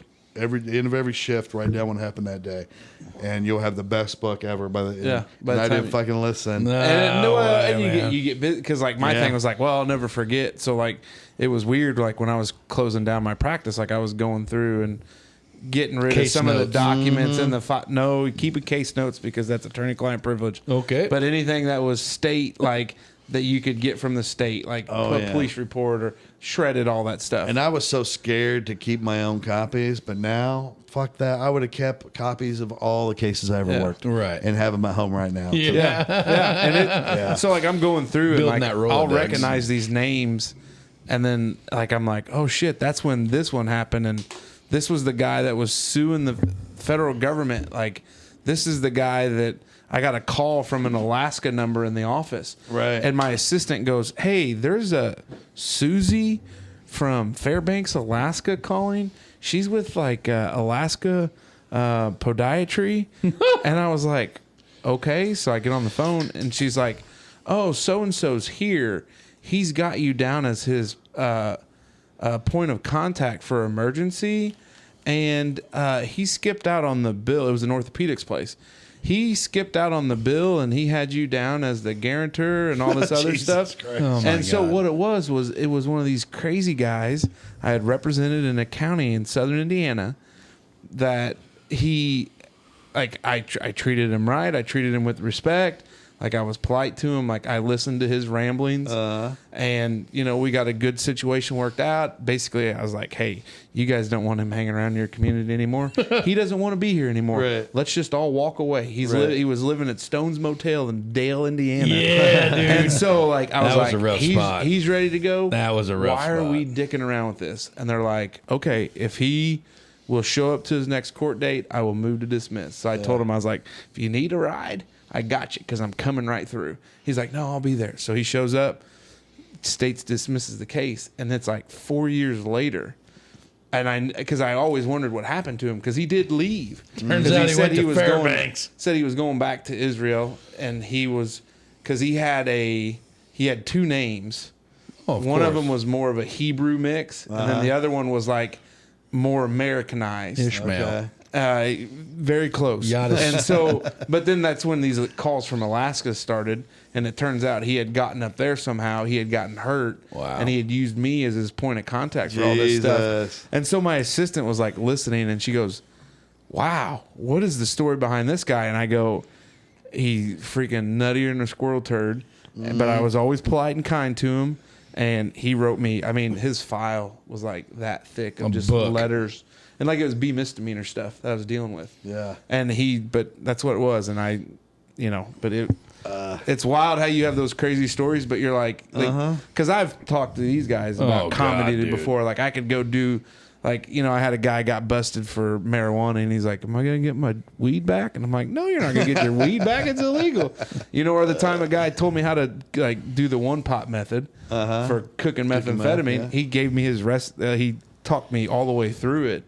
And I was like, oh, that's interesting. I didn't know like how the process actually worked. I mean, do you guys know how to cook meth? I mean, It gave you you called it the one pot method? Yeah. So Oh, you yeah. They literally would put them like in 2-liter Coke Coke bottles. bottles Yeah. and just throw them in somebody's backyard, so you wouldn't even know it's in your backyard. Exactly. Hey. And it would cook, and they would come by and pick it up. We were when I was working at a mine up at around Montgomery, Indiana, right off of US 50, the highway that runs to Bedford and all that stuff, and we had to have, like, I worked night shift, and like we had a long distance from where the pit was to where they would wash the coal at the coal plant in the wash plant.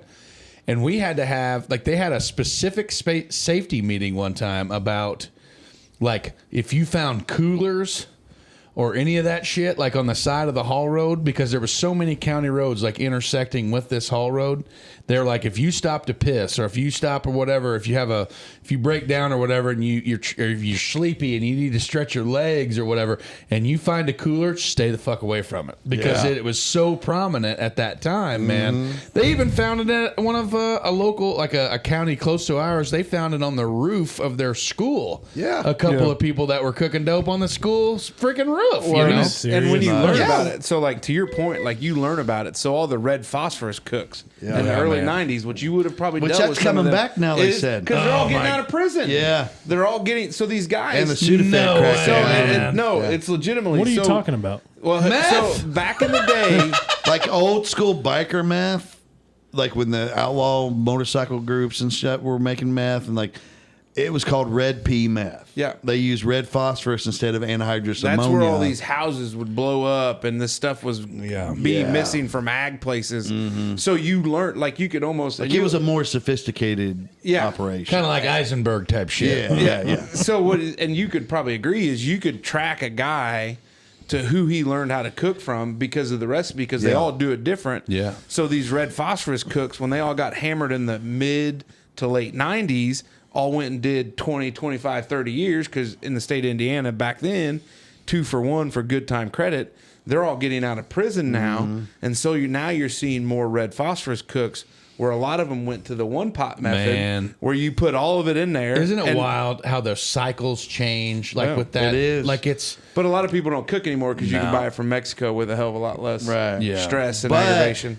with fentanyl and shit coming around, That's what I was people are saying. starting to trust homemade Cooks again. that was yeah. the thing, you know, Yeah. because like you always heard about, like in our area, and obviously around here in Indiana in general, you know, like meth used to be the drug. Everybody was all spun out on meth all the time, and then it went to the opioid epidemic, and then now we're into the fentanyl world and heroin and all Well, I this think shit. the It's like, fentanyl's more by accident. man, It must be hella that cheap is to some produce. nasty shit, It's, and it's cheaper to cut their heroin with it Than than baking without. soda?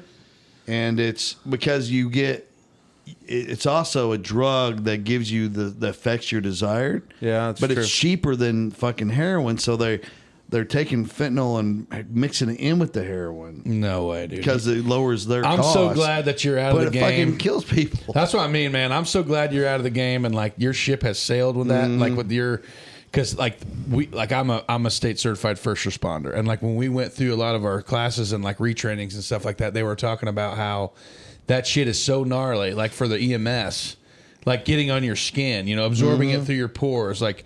I've heard from It's a EMTs nasty before, world, like man. we've Narcan the same person 6-7 times. Oh, my wife is a nurse practitioner now, but she spent a lot of time in the emergency department, and she said the same deal. Like they'd have the same person come in twice a day, sometimes 3 times a day, because they just it's a thing, man. I And fucking OD'd again. yeah, here I am again. Just chalk frequent- another one up. Yeah, put another. Do I get a punch card for frequent flyer miles? You That's know? wild. I mean, is there anything that scares you? That, you know, like you probably still talk to your buddies that are still, you know, on the force and things like that? I mean, is there anything that's just Man, I tell you wild what. to you?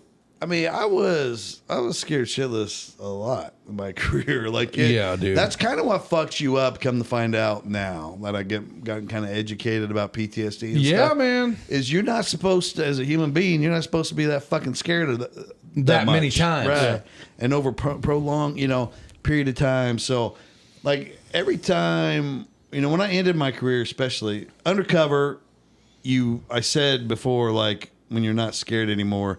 I mean, you still are. Like you'll be in there buying, and somebody will start hinking you up because they're acting weird, and you're like, fucking that scene from Training Day pops in your head where they fucking hold you down in the bathtub, say that, dude. and you're like, God damn, is this about to happen to me? And you just tough your way through it, and you get done, and you go out, and then you think, oh, everything was You ever had fine. your You shit joke about pushed it, in? but your body went through some shit. And your brain chemistry changed, and that's not good for you to It's like a happen over and over and over. desensitization type thing. Yeah. Yeah. And it causes some fucked up shit.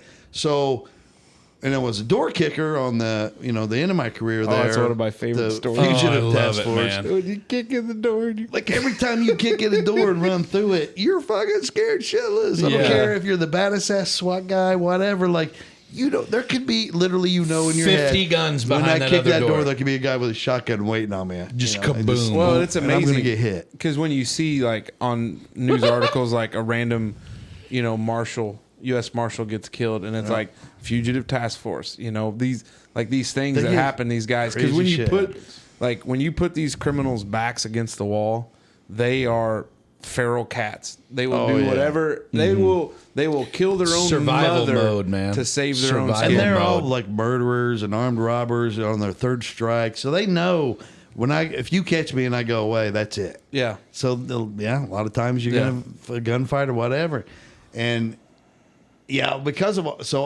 everything about it scared me, to be honest. You just learn how to be scared and still function, Yeah.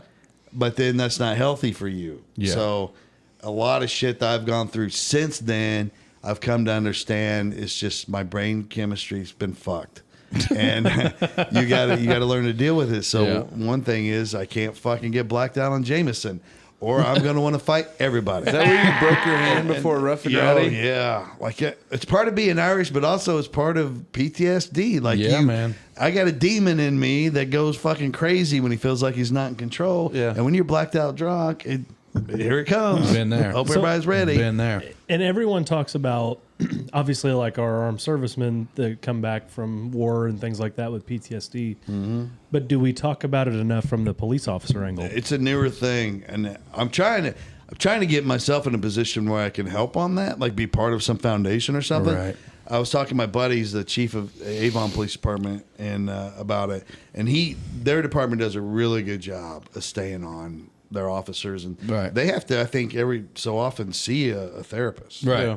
Good. and Debriefing, like twice a year, or something. like debriefing and talking and things like that is so crucial. Oh, yeah. And it has to happen, man. To draw it back on 1041, when you were doing the giant killer, you talked about because they talked about like some of the issues with that. I'm trying to think of the guy's name. That David was the Usick? subject. No, the subject of the giant killer. Yeah. I can't think of his name right now. Like it's right on the tip of my tongue, but for somebody like that to basically that story he shared when he had just gotten back from Vietnam and they went out on the town in the limo and he rolls up and they have a great time and he tells the driver of the limo, take them boys back to the hotel. And it's like, where are you going? Well, he's going to go sleep in that park because he feels safer sleeping out there than he does in a freaking hotel. And it's like, it almost sounded like he chose to live that homeless lifestyle. But, it was weird. But you brought up a lot there, the folks that serve in these positions where you high stress, high emotional, you do become, there is something to it. And it's not the olden days, because I think you even said, people are different nowadays. Like in ancient times, war was easy because it was either kill or be killed, and that's life. Yeah. And we don't know, though. They could have been, all those gladiators and shit could have been affected the same way. Right. Just nobody was paying attention or talking about it. And it was that way here for a long time. So when Pat and I talked to the 12 Strong guys, those 2 Green Berets. Yeah, One dude. of my favorite interviews. I mean, it was Of all great. time, man. Right. I think that's when the first time I ever reached out to you was, hey, the interview with the horse soldier guys. Horse soldiers. Because they were up for the NRA thing. I was like, that was my favorite. Yeah. And it was because they were like everyday Joes. Yeah. Everyday people. But then it was like, they have this thing where they've analyzed and assessed the room. They know all exit points. They know what your level of threat is. And they are just wired that way. Incredible. But one of my favorite interviews you guys did was those guys. Yeah, and what I took away from it, I mean, I took a lot of things from it, but like special forces guys are my favorite thing to look into. They're a different breed. I just of human think being. they're our closest we get to superheroes. Like but in talking to them, and mostly with them, it was off mic, I think. But with Tom Satterley from the guy that was pinned down in Mogadishu, one of the first Delta guys pinned down for the movie Black Hawk Down, he talked about on microphone a lot. Like these guys are retiring and they're fucked up. Yeah, man. Yeah. Bad. Yes, sir. Like they want to kill themselves, and it's terrible. They're like they sit in a black room for days, and don't eat, and they're just fucked up because their body has been through this roller coaster ride of adrenaline, and then down, up, down, crazy, scared shitless. All these range of emotions they're running through that it's not natural for a human to do. And when the time they retire and they should be able to enjoy themselves and go fishing for every day, And they can't They do it. fucking want to put a gun in their mouth. Do you think they see it as losing a part of their identity too, because they have lived I that? think it's and part been, of it. Been that superhero. Yeah, I think it's part of it. Like they don't know how. Like when you're a Delta operator or you're a Navy SEAL even, or definitely a Green Beret, you're a big fucking deal to the world, Yeah. even though nobody knows it. Exactly. But you know it, right? Frog man, you're behind the scenes. Yeah, dude. you're like, I am changing the fucking world, like Every day. literally every mission, and then when they get done, you're Come just home to fucking mow grass. You're just John Smith out mowing your grass, and Did you ever I think listen to This it's Is a big War? fall. There's a podcast called This Is War, and it's a Very interesting. It is huge, man. You check it out sometime, and it's will. it's a lot of. I don't think they do it anymore though, right? It probably didn't. It was, but like like a two. They did like a 2 year, 2 or 3 seasons, two or 3 seasons. Yeah. and it was basically like This shit. this shit. Like they would have a guy come on, talk about his deployments, talk about how he lost his marriage, how he tried to transition back into the civilian world, how he battled substance abuse, how he lost his marriage, how he basically wanted to eat a bullet every day he woke up, and then like how he sought after the proper help and did what he needed to do and just freaking nutted up and carried on, you know? And it's something that I will never be able to relate to. Me either, not to that level. You know what I mean? Like, But but then still, you hear like Tom Satterley was really good, and he's working really hard with his All Secure Foundation. He goes and talks to these special forces guys when they're young, when they're first getting started. Right, man. Yeah. And he tells them, you already got such a leg up on the rest of us because I'm going to tell you what's going to happen to you over the next so many years. Yeah, right. You're going to be fucked up. yeah, Your federal But- government's going to use you and Yeah. use you until Yeah, they man. discharge So that you. he's Yeah. like, right now, get in front of it. You come back from a deployment or from a mission, talk to somebody. Talk to a therapist Yeah. about it. Get in front of this thing. we had a guy and from they have home. shown it's been helping. We had a guy from home that signed up. We actually knew 2 of them from home that they were in the Navy. They were going to go through BUDS. They were going to do the SEAL training. And, you know, one of them I think got injured, and the other one, like, it was actually a mutual friend of mine. I think it was a classmate of Arlo's and Casey's, but it was like, I had to talk with him one time, like after he rung the bell. You know what I mean? Yeah. It's like, I'm fucking out of here, dude. And he was like, I'm like, what the hell? Well, you know, he's like, well, it just, those people are literally on this earth to do nothing but be a killing machine. Yeah. Like they are wired Different. it's just insane, man. Like you always listen to the Marcus Luttrell story, which I think that's the one that hits home the most for me. You know, the lone survivor, and like how Marcus talks about, like he can literally replay that video or that memory in his mind over and over and over again. About I mean, these guys were. It would be like if right now, if all 4 of us or 5 of us got, hey, get your shit, get on a plane, and go over there, and then like literally less than 72 hours later, everybody but one is dead. Oh yeah. And we've grew up together and we've done everything together. And like trying to recover from that, man, It's tough. unreal. Yeah, they're a different breed. Yeah. Their ability to not give up, like Jesus Yeah, Christ, that's unreal. Like, you're just a different. All right. Well, tell us now that we've got this whole gloom and doom segment out of the fucking way. Tell us where your canoe's pointed in the future, man. Like Before where? you do this, Yeah. my eyeballs are starting to float. Oh, you got a piss? Oh, good piss. That's Go. unusual for it. It's your turn. Go ahead. But you didn't go last time. You didn't go last break, right? No, I did. Oh shit. We were real time. We're back to. You said something. You were asking Todd. Yeah. I asked Todd. So now that we got out of that whole gloom and doom segment and about a really serious problem that is happening with service members, ex-police officers, like all these things, we have actually said it on our other show about like mental health is a huge thing. And like we are like the Smokers Lounge, we always have an open door policy. Like if you needed help or you need a phone call, hit us up. We're always there to listen. Moving forward with the back end of the comedy and the funny shit, where do you see? Obviously, you're going down this. Your canoe is pointed down this true crime creek, I guess we'd say. But like, you still have this. You still have the comedy in your hip pocket. Yep. Where would you like to see your comedy go? Like, where do you? How does that work? All right. So my creative partner and I got this documentary that's in the works, right? So we just came back from LA. It's a go. They got the directors signed on, nice. so it's a full Hell deal yeah, now. man. It's a matter now if it's going to be Netflix or FX or Apple, I think is what they're down to. Once we get that going and that's done, I will come back to stand up, and I want to put together a full like true crime themed comedy out. Oh yeah, dude. Where it's nothing but fucking serial killers and whatever. It's going to be the hardest thing ever to do. You know that. That's But tough my buddy content. Stewart is, my creative partner in the even though it's a true crime documentary series, he is a comedian. He's like the best comedian I have ever met. And so he's going to help me work on it. Like we ran it back and forth. Like I haven't seen it yet. Anybody do that?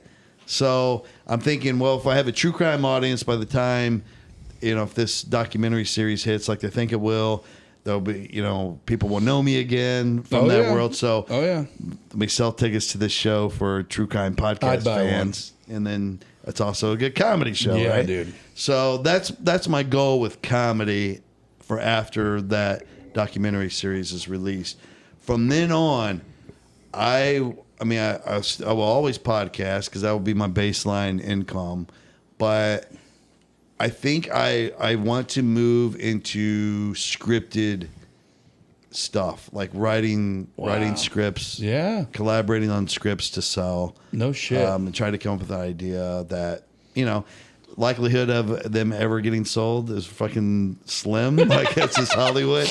Yeah, man. But everybody keeps telling me and my buddy Stewart that like this documentary series getting sold like we did. So they're like, that never happens. You realize like agents at UTA and WME are like, this never happens. Like you never get your shit sold, and you had 11 companies that wanted this. But the thing is though, man, like your shit is gold. Like your shit is gold, dude. Do you like, want the rest of us to leave the room? Well, no, I'm just saying. But like we all can come to the the common Well, we denominator. did come man. across an incredible story. The story sells itself. We had to do a lot of digging to get it to where it is, but the only thing I took from it is anything's fucking possible. I got so Amen. many friends in LA that are Amen. in movies and TVs who never have gotten to be in a movie or TV show yet.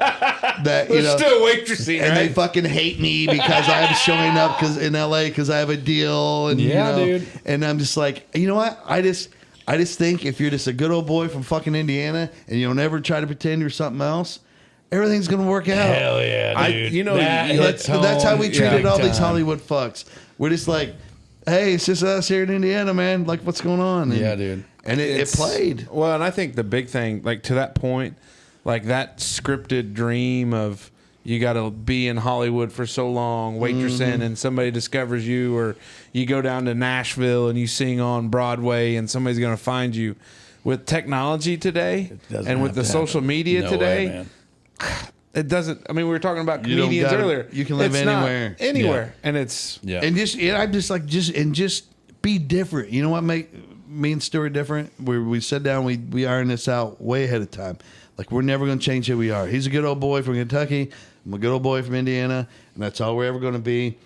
And so we show up to L.A. and we go to Scout Productions. You know, they're in Burbank, and they get the whole the second floor of this building, and it's fun. It looks like what you'd expect. It looks cool as fuck. No way, man.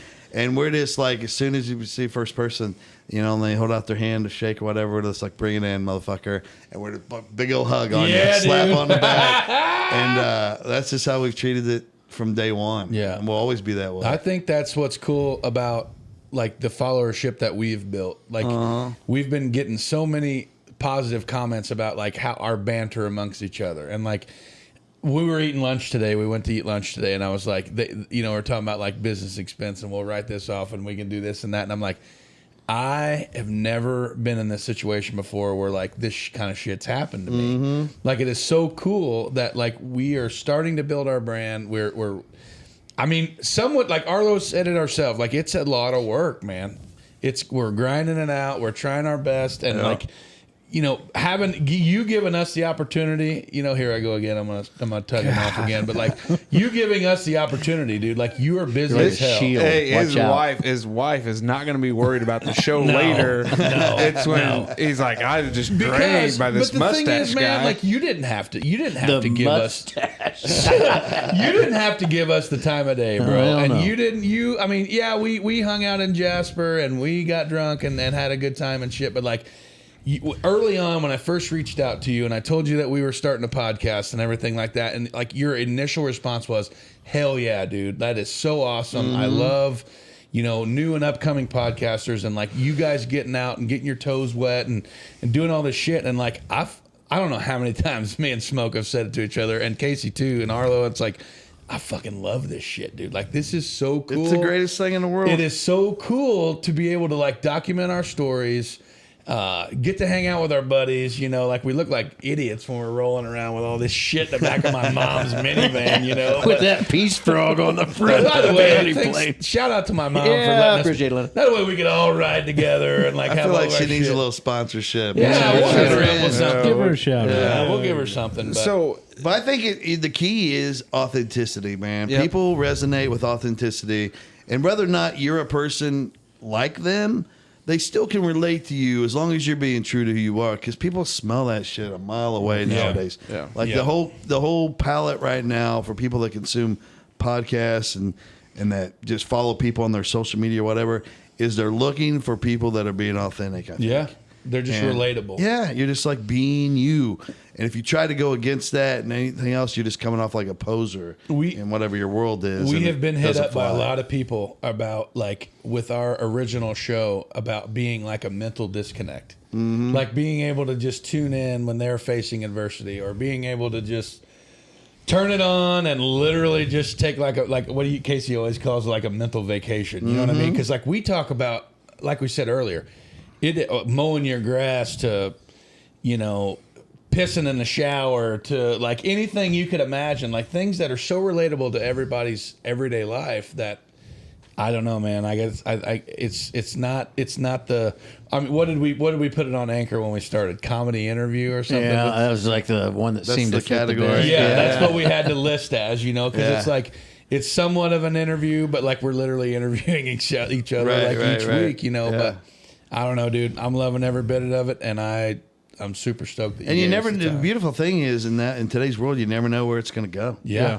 You never know what's going to. It could pop and take off and make you all rich. So that's the whole reason why It we could lead to got some you. fucking crazy story that you turn into something else. You just fucking never know. I mean, at the very least, we were sitting down, spending a couple hours a week, drinking beers, bullshit anyway. All we did is maybe clean it up the littlest bit possible. Yeah. Like after that first episode that nobody will ever see, I'm like, Can't get okay, boys, canceled. we're going to do this. Yeah. We're going to have to straighten up just a smidge. Yeah. But I guess he had mentioned another podcast earlier, and obviously you kind of consume in that world. Is there a podcast right now that you love that you're hot on? Man, I will always love Dan Cummins' podcast, Time Suck. yeah, It's the Hell crazy,est fucking, most bizarre, hilarious, You but also never educational. know where you're gonna go. that is probably the first podcast I ever got like into this. love Like, that What's he call his dude. followers? Time Time suckers, suckers, right? or something like that. Yeah. I mean, he's got. Now I haven't listened in a while. There's a shit I mean, it ton. has its own vocabulary now. That show Yeah. does. It's so big. Yeah.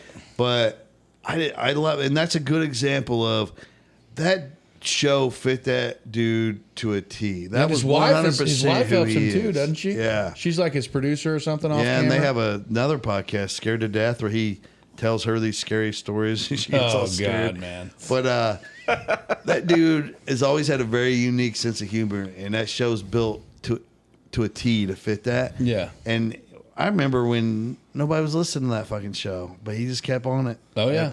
Every week, a new episode. And then he came on Heartland Radio, and we talked about it. He was like, man, it's starting to build. Like I'm pretty soon I'm going to be able to pick and choose my comedy gigs because I'm making enough over here. No way. And That's so cool. And then everybody that listened to Heartland Radio loved him and started listening. So he grew fast. I mean, not just because of us. He was already like almost, I think we used to switch spots with him on the charts constantly. Right. So it was kind of cool. And he took the fuck off, and now he's rich, and I'm loving it because Yeah. he has not changed one bit. Good for him. He's That's still cool. this crazy dude doing shit that nobody else was. I listened to so many back in the day, man. Sword and Scale. I Yeah. listened to Time Suck. I like history ones too. Like Yeah. I listen to the Dictators. Yeah. Shit like that. Yeah. Up and Vanished. Yeah. That's like one of the all time. It is probably Greats. Payne. I think it was Payne Lindsay's like debut show. Yeah. And the thing that hooked me the most on that, man, was Tara Grinstead's case had went cold for so long. Mm-hmm. And Payne kind of ripped the scab off. Yeah. And within like, I don't know how many months of them actually releasing that show, they had already made arrests, like directly involved, found human remains in that pecan orchard. And like, that's what the glory of podcasting is, dude. Like, I'm not saying we're going to go tie into some ancient ass murder, but like maybe you will. And like having that satisfaction, having that like, well, that's the whole reason of the naming of 1041, right? Like, Yeah. everybody's everybody's in Right. unity, brother. So And, when when you talk about, because a lot of your true crime stuff revolves around these cold cases, like how, like, I get cold cases become that way because of time, but what's, I guess, a few things about cold cases generally, like some of those shows say, like, if you're not able to figure it out in the first 48, like, the that's a good time, the TV chance show. exponentially is unreal. But like, what also makes some of these cases become cold? Because especially in this day and age with cell phone data, which know about with what you did with the state police and pinging on cell towers and geolocation and geofencing, and like, I would think that a lot of things should be resolved or solved more nowadays. But like, how does a case that becomes cold? I don't think, like, I mean, I know you guys react that way, but like, No, I guess what I'm saying though is if the technology exists, I would think. Earlier talking about 1978, the science wasn't there to be able to do what we're doing now, but also the science wasn't there for the consumer, right? For the guy doing the crimes.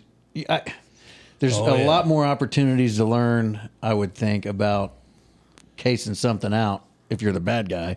Yeah. About as good as if you're... I think it's harder now. Like I don't know that we'll ever see serial killers like we've seen in the past anymore. Knock on wood. Because they'll just get caught first, second time. knock on wood. Because there's cameras everywhere and DNA and Amen, fucking genetic DNA and everybody has a social media or an online presence. Like if you didn't post anything, for a week, people would be like, "Hey, where's Uncle Todd?" your Uncle digital Todd. footprint is everywhere. Yeah, dude. now. Like there's no escaping it. So I don't know. Like in that respect, I think it's going to be harder for people to get away with certain crimes. But on these cold cases, you can see a lot of times, depending on what era they were committed in, it's just the police missed something, usually, in my opinion, or they didn't do something Just they should one have little done. bitty One thing. little thing. Like in Culpable Season 2, There was fuck it, I'll discrepancies just with say it. I don't know if it's out or not, but we introduced the lead detective to the probably best cell phone expert in the world. I knew it was something to do with because the cell phone records were always real wishy-washy in that whole fucking thing, man. This detective had a bunch of data. He just didn't know what to do with it. And the guy that trained my whole unit, I still am friends with that guy. And he's literally the best in the world. Like the CIA's used him. Because you reference him in Undetermined too as well, right? Yeah. We talked to him in Undetermined about. And so we were like, would you be interested in talking to this guy and seeing if maybe you would be comfortable with him signing an NDA and doing your cell phone record exam for you? And he was like, sure. And they have hit it off, and they've been working together, and I think something cool is going to happen to it. Cool. But it was all like... See, that's what this whole thing that's comes a podcast around, effect man. and change, yes, right? dude. But otherwise, it's like, you wouldn't believe how long cops will just sit around, fiddle fucking around.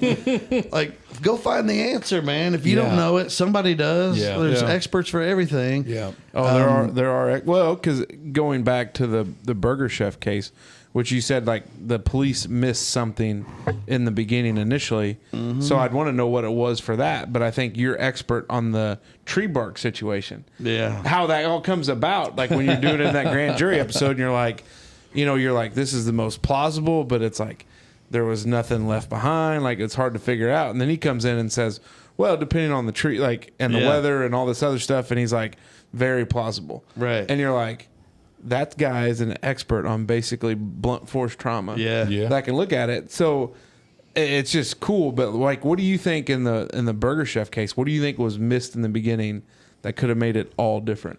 I think if they would have, when the kids were first reported missing, if they would have treated that restaurant like a crime scene. Yeah. And not just a bunch of kids and fucking not on just, it. not a bunch of kids just screwing around. Because they lost 3 days where they were open to the public and People wiping walking shit through, down. Everything cleaning was up every night. contaminated. Like, I think they would have had a chance then of grabbing something, and then it might not have helped them. But then after like 2001, when my buddy Stoney like brought me in to go through the new evidence because DNA was a thing, like they might have grabbed something that had somebody's DNA. That's so cool. What do you think nowadays with the DNA, like all these like 23andMe and all these other things? There was the guy. There was the guy that was caught out in California.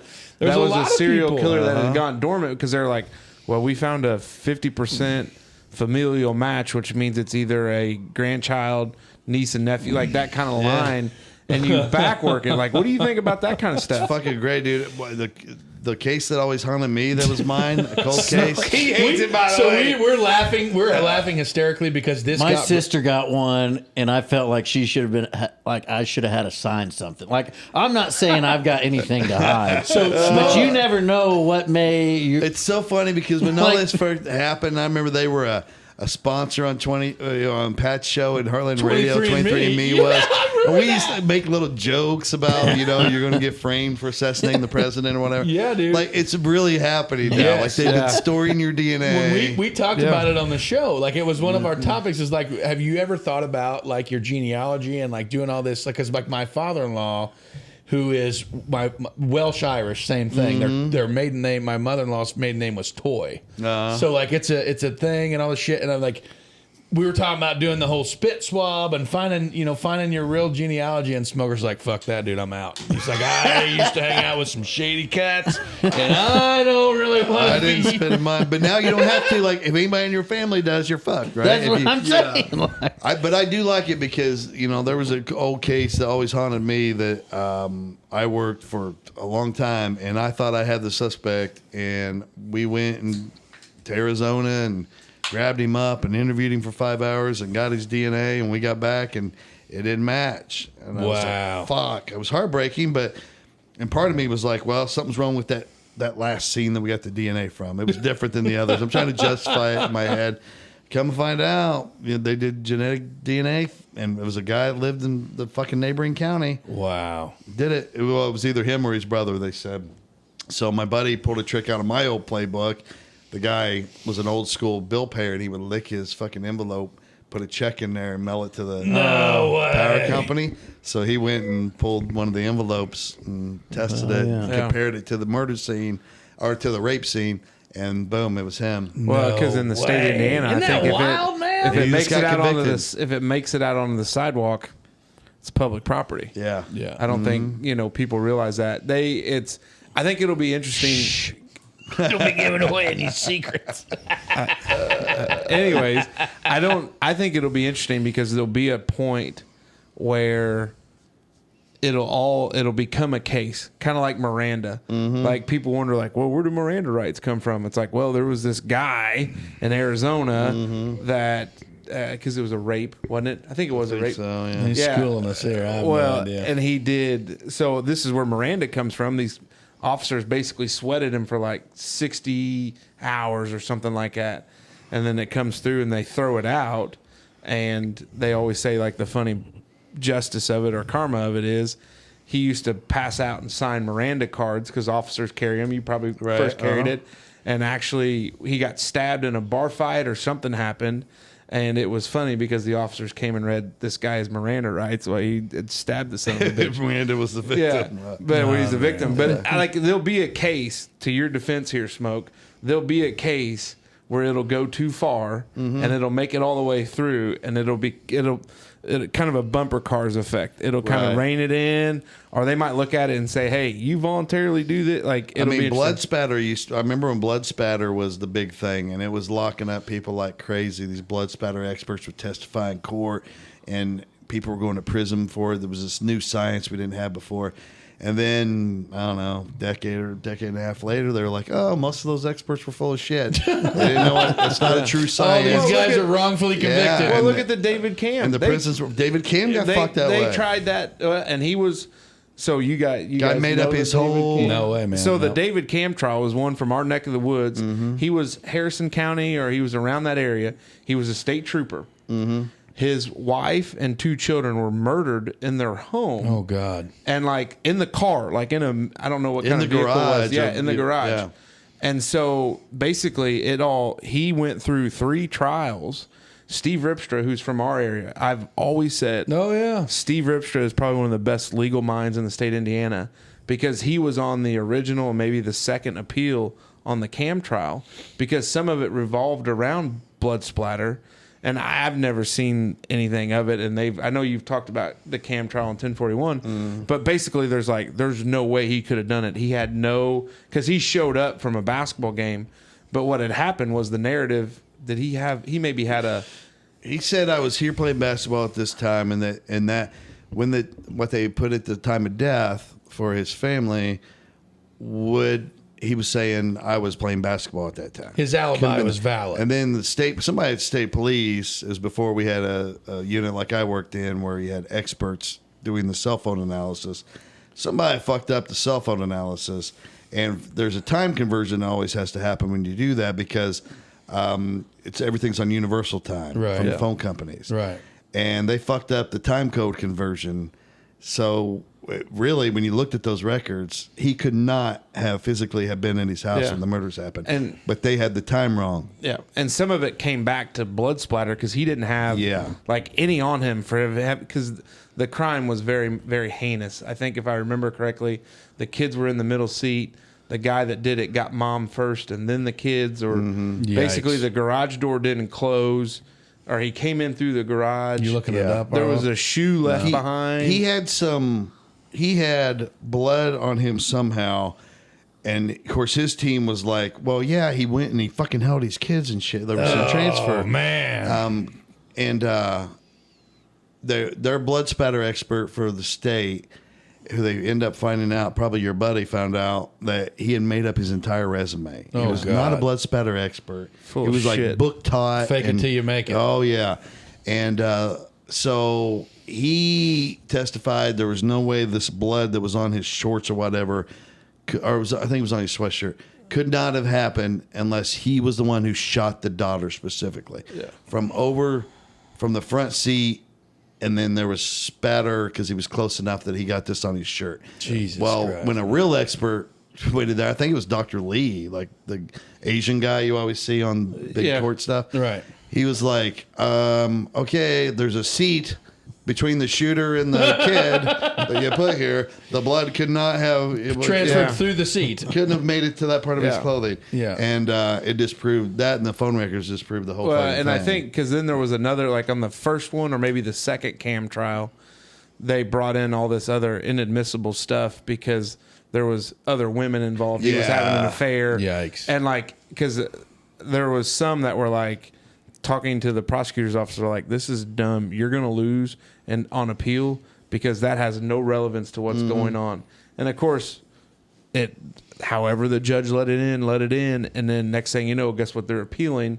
So it was like it worked through these issues, and by the third time it was like not guilty, and then they had the guy that actually had done who it, fit the crime to a T, and Everything actually he a did shoe was the that way was he left does it. behind. Yeah. And he had the MO with everything, and it was like this guy could have. I mean, not the electric chair. Indiana doesn't do that, but like lethal injection, because I don't know if it was an LWOP case or not, or death penalty case. LWOP. But life What if- without parole. I got that. What if we brought back catapults for executing people? Oh, God. Just What do you putting see people in a if chair I to ever got catapult, catapults, just that fucking would be- slinging If them. I ever got convicted, it'd have to be a big goddamn catapult. I mean, I would be honest. I would not have been the best king back in the medieval days because I would have been like super bored and creative with how I executed people. Oh, my God. The and that would have rack. been one of them. I would have put him in a catapult and just fucking.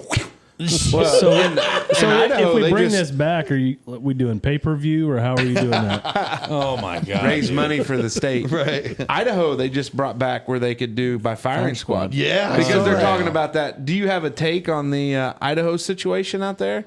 I mean, everything I've seen looks pretty good on that guy. Is that what you're talking about? Yeah. The guy? Yeah. Everything I've I seen mean, looks pretty You good. go into, but I haven't like gone into a rabbit hole on it yet, but I know We like are pro rabbit hole here. really. Yeah. You're all into Yeah, it. dude. Do you think he had an accomplice or? I think he went in. spot, man. I think he went in to kill one, and it just turned into a shit show. Win in Rome. And because he was sloppy when leaving, when there was the knife sheath and some of that other stuff. Yeah. And I think if you reflect back to your college days at 3 or 4 in the morning and you hear some noise, I've never killed a person. No. But Right. when you hear some of those noises, you might think there's other things going on other than somebody Yeah, being I can knifed. see that. You know what I mean? Like you don't think to think about it, or you're listening to music, Yeah. or whatever other people are doing, where you're just not even paying attention or just sleeping. Like Yeah. I don't know. It seemed like they found a lot of evidence at his parents' house for one. Not a very smart criminal. No, so I don't think he had much of a plan. But what a fucked up. At first, I think they painted him in this light where he was like always a serial killer in the making or Right, whatever. yeah. Which your theory makes more sense. Like he went in there for the one girl. Yeah. And then somebody hurt him or saw him, and he Oh, thought, shit. "Oh, yeah, I gotta kill everybody now." Yeah, that's But he's a creepy looking dude. Look Yeah. at that. For real. You look Yeah. at him, you're like, "Yeah, that makes sense." yeah, Yeah. it does. That's cool. Well, I mean, I think We have given the Wanderers so much homework exposure. to do. They have got so many Google a lot to stories. There's digest. so many rabbit holes to go down to check out with Uncle Todd's stuff, man, and all these cases. And yeah, our true crimers that listen to the podcast, they're gonna Salivating. be chomping at the But bit. what we like to do is we like to give you the opportunity to ask questions to us about whatever it may be. We interviewed our buddy Mitch Carter, who works for a local news station Yeah. down in Evansville. Yeah. And we allowed him to just ask questions. So this is kind of your chance. I look back, the clock says 6:15. We've gone for Yeah, we've been hammering for a while. for a while. But so we turn the opportunity over before we kind of do final thoughts for you to ask any questions. Well, I always want to know who I'm about to, but we're about ready to drink some more somewhere. So I always like to know what I'm dealing with, and I go to movie taste. So right away, He's out. Does a no movie thing mean you're a Shit. serial killer? This is so your nuts. taste in movies pretty much Here we tells me go. how you're going to be to hang out Here we with, go. or what kind of Here we person go. I'm dealing with. Arlo might as well just So stay in the let's room. go one. Let me start with you, Oh, shit. and you tell me what. Preface it. Break the fourth wall down. Preface this. And you don't have to get it down to one answer. I'll just say, what's your favorite movie? The one you have to watch every time you know it's on.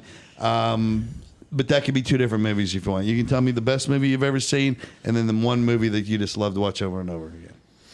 So they're making fun of me because I haven't seen a lot of movies. Okay. There's a giant list of like classics, like ones that he read it off like 2 episodes ago, and we were absolutely mind blown. First of all, let me ask this: why haven't you seen a lot of movies? I fall asleep. Okay. Like if I'm sitting It's on not a couch, like a I'm religious thing. Like No. you were Amish until 19. No, that's a great Okay. question. No, it is Okay. if I'm home and I'm just exhausted. So I'm like, if I Okay. hit the couch, I'm done. If I go, He's a father of 2 beautiful autistic boys. Yes. And his ass is wide open. So that's just All the simply, time. yeah. It's When I just get a I'm chance to sit exhausted. still, I go to sleep. Yeah. Okay. But if I go to the movies, which it does happen and doesn't happen, I always enjoy movies. It's not like I'm an anti-movie guy. I just don't put a big to do on it because I'm a YouTube guy. Watch Right. a lot of YouTube. Yeah. That's where I digest my Sure. content. So I'd say recent movies. You know, I did like the Top Gun Maverick movie. I thought that was actually pretty good because I enjoyed the I first thought it was one. great. Yeah. You know, and that scene at the very end for anyone who's not seen it, it's a spoiler alert when they're going up and you know the ejection doesn't work. That's a pretty crazy moment. So, and the way they tied that in with Goose and everything, I thought it was pretty Yeah. cool. Like So, a callback to Goose. yeah. So Okay. Well, I'll give you that. It's a great movie. I thought it was great. Well done. and then my watch over and over. I mean, it used to be like Forrest Gump because I thought that was just like universally. Sure. There's always just so much history in there. I like that. Philosophical fella. I know. Yeah. Well, Oh, I dig it. That's a good one to watch over and over again because it seems like it's one of those movies. Yeah. At least the first 6 times you watch it, you get one thing new that you didn't catch. the Yeah, other you time. catch the little history Yeah, tidbits. yeah, Yeah. So I would say those 2 are fine for me. Yeah. Okay, I like it. What do you say? So my go-tos, which is very clear, number 1, Shawshank Redemption, is something that I could watch if it's on. I'm not gonna keep surfing by. Like I'm gonna watch it every time it's on. Yeah. And a movie that I've probably seen 15,000 times it's a 2-way tie. Number 1 is The Sandlot, which by the way, Classic. we discovered today that it was released 30 years ago. 30 today. years ago today, actually, April 7th, today. Classic. 30 years ago. And number 2 spot, I've watched it 15,000 times, is Boondock Saints. Wow. For sure. Great one. Yeah. First of all, the catcher for Sandlot. Yeah. Kid, Hamilton Porter. did a contract for me on a thing. He's an entertainment lawyer now. Nice. Yes. Hell yeah, dude. And he looks exactly like he did when he was a kid. Well, there's that meme Can't remember online. his damn name now, but Yeah. There's We'll a- just call him Hamilton Porter. There's a meme online where it's a picture of him and then maybe like Aaron Judge or like a current. Like you're looking at a picture of one of the best hitters in baseball, and the other's Aaron Judge. Ah, shit. It's pretty good. I don't know if it's Aaron Judge, but I think Yeah. it is. That's great. So I think what's do you think the best movie you've ever seen, and then the one that you have to watch every time it's on? The one that I have to watch every time that it's on is probably Saving Private Ryan. Oh, I love it. I am a big fan of it. History I love buff. the history of it. I love the Tom Hanks. the human element of it. So it's there for me. That's a top one. One that's if it's on all the time, like if it's on, I'll watch it no matter what. I want to say Shawshank Redemption, but I don't it's a hit or miss. Like I'll catch like an hour and then I'm like I gotta go. Yeah. My dear but- friend Andy. I think I wish Andy would have been a little faster on his feet that day. But I think like if Gladiator is on, I love Gladiator, and I love Gladiator because of that closing scene or one of those scenes where he's walking through the flower, like the kind of the valley, and they're like if you I feel had some the real cool shots in it. yeah, and I think Yeah. so that like if it's on, like I will watch the Gladiator, the history perspective behind it, but also just the badassery of it. So This ought to be good. that's where I go. All right. This ought to be good. There's too many, but I think like I'm a Star Wars nerd from way back. So like all the Star Wars and even the new ones, like I can appreciate. Yeah. But in the last couple of years, I realized like a movie that I get real excited if I see it on Netflix or on. Sometimes on the antenna it'll come on Bounce, but it's heavily edited. There's a movie called Life that had Eddie Murphy in it back in the day. Like I love where that they, movie. Damn, like that kills Him and me. Martin Lawrence. God Dude. dang it! I just Like thought it of is another such like it's, I don't know. I just love that movie for some reason because I laughed for like an hour and a half. I want to add another one. It is good. Django. Oh, that's a good one. Django Unchained. Or any Tarantino flick, man. Do you think the new Tarantino flick announcement was an April Fool's Day thing or real? Because on April 1st, he said his final movie is going to be The Vega Brothers with John Travolta and the other cat, which could be real, but it's April 1st, so I don't know if he's messing with us. I thought the same thing. I mean, I pray to whatever God is up there that it's real, because that would be awesome. Right. I think Tarantino overall, if I had to pick one guy, like maybe the Coen brothers. Between he and the Coen brothers, they just make the best shit. Dude, like, I love all their unreal. shit. The Kill Bill series, Inglorious Bastards, like I think Well, that's Dusk a to good Dawn may be my Yeah. favorite. Just because like True the whole thing, Romance. it's like, Fiction? oh my God, there You it remember is. True Romance? Yeah, with hell Christian yeah. Slater? Like, that was a fucking great movie. yeah, man. Yeah. Tarantino, always- though, that Harlow's dude, like, I you feel guys like might Scott. as well I don't know skip what some you of guys are this. talking Dude, about. his list would blow your mind. Like Jaws, Indiana Jones, Old like Yeller. all these Old Yeller. Never That you haven't seen? Yes.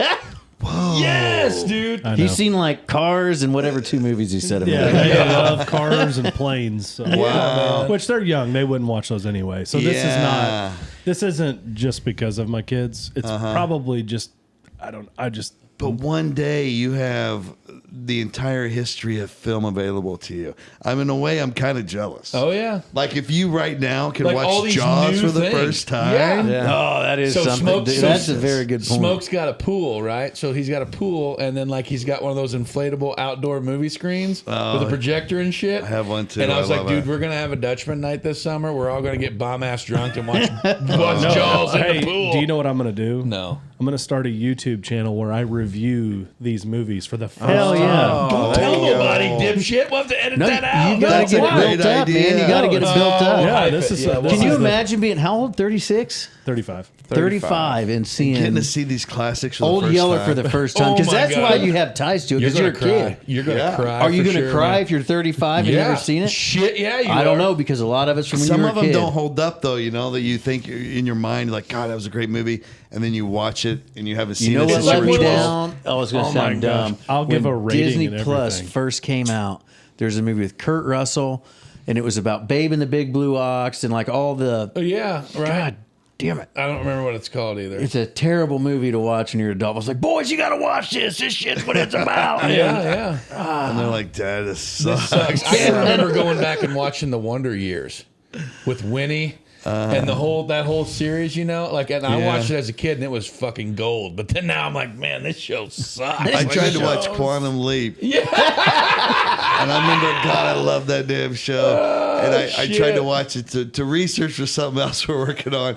But I was like, fuck, this is bad, dude. Like, oh. Well, I think we're like Smoke said a while ago, or Casey said, we're rolling up on the time, and we like to preface this by saying it's our final thoughts segment. Like we Nice. try to wrap things up, and Well, hold on before you do that? Did you have any other questions? yeah, I think that's it. I feel like he's got a good enough judge of character that it's time to hammer. Yeah, because I heard of you guys in your list some things that like I watch Black Hawk Down every time I can. Oh, yeah, that's a good one too. Yeah. And you know, so I'm in that world where I always gravitate toward westerns and war films. Smoke but, Dog. Yeah, That's him. Unforgiven and Tombstone and Oldest son's Saving named Private Wyatt. Ryan and Black Hawk Down. If I was ever like trapped in a world where those were the only 4 things to watch on TV, You'd be fine. I'd get through it. You know what I mean? I'm like, yeah, I can watch those on loop.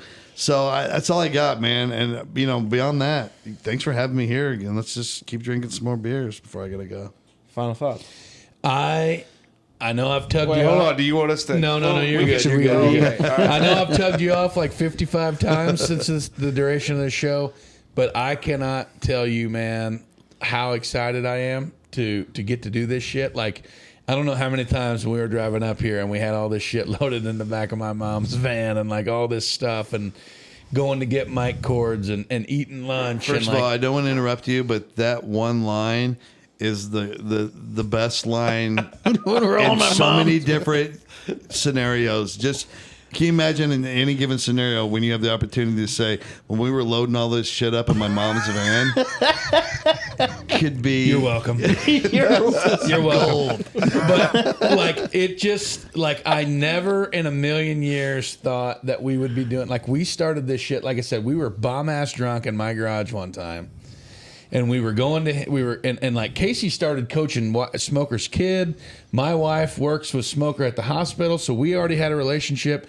I told Casey, because he's my next door neighbor, we used to drink beer we still do drink beer in my garage quite a bit. And I was like, dude, you got to meet this cat Smoke. His kid plays in your team. He's like, fuck yeah, let's check it out. We all meshed. It was badass. And then like we were at my house one night talking, like Dave said, we got on this wild ass tangent. Talking about crazy shit, and David's like, I have like all this because David's a musician. And he's like, that's an awful strong term. No, you are. I don't give a damn what you say. The guy at Guitar Center for the voice. Did you really? Yes, he did. Oh my God! And like we talked about, but just to know if you go audition for it, you can sing. Yeah, so he can, and he had a lot of this recording equipment. He's like, dude, we should start a podcast, and I was like, holy shit. I am a huge podcast guy. In case he's like, so am I. Like I listen to all kinds of shit. And I'm like, fuck it, let's do it. And then we did, and it was like fast forward 24, 25, 27 weeks later where we're at right now. Which is such a short amount of time. It is, dude. But like kicking it with you, going from the time we met at that comedy show, from like listening to all your shit and me having a blast of a time over at the Astra, and like you literally just helping us out with little, it may only be minute things, but like just little tidbits, pointers about this, just messaging me back, man. I appreciate it. You giving us the opportunity and obviously time out of your busy schedule.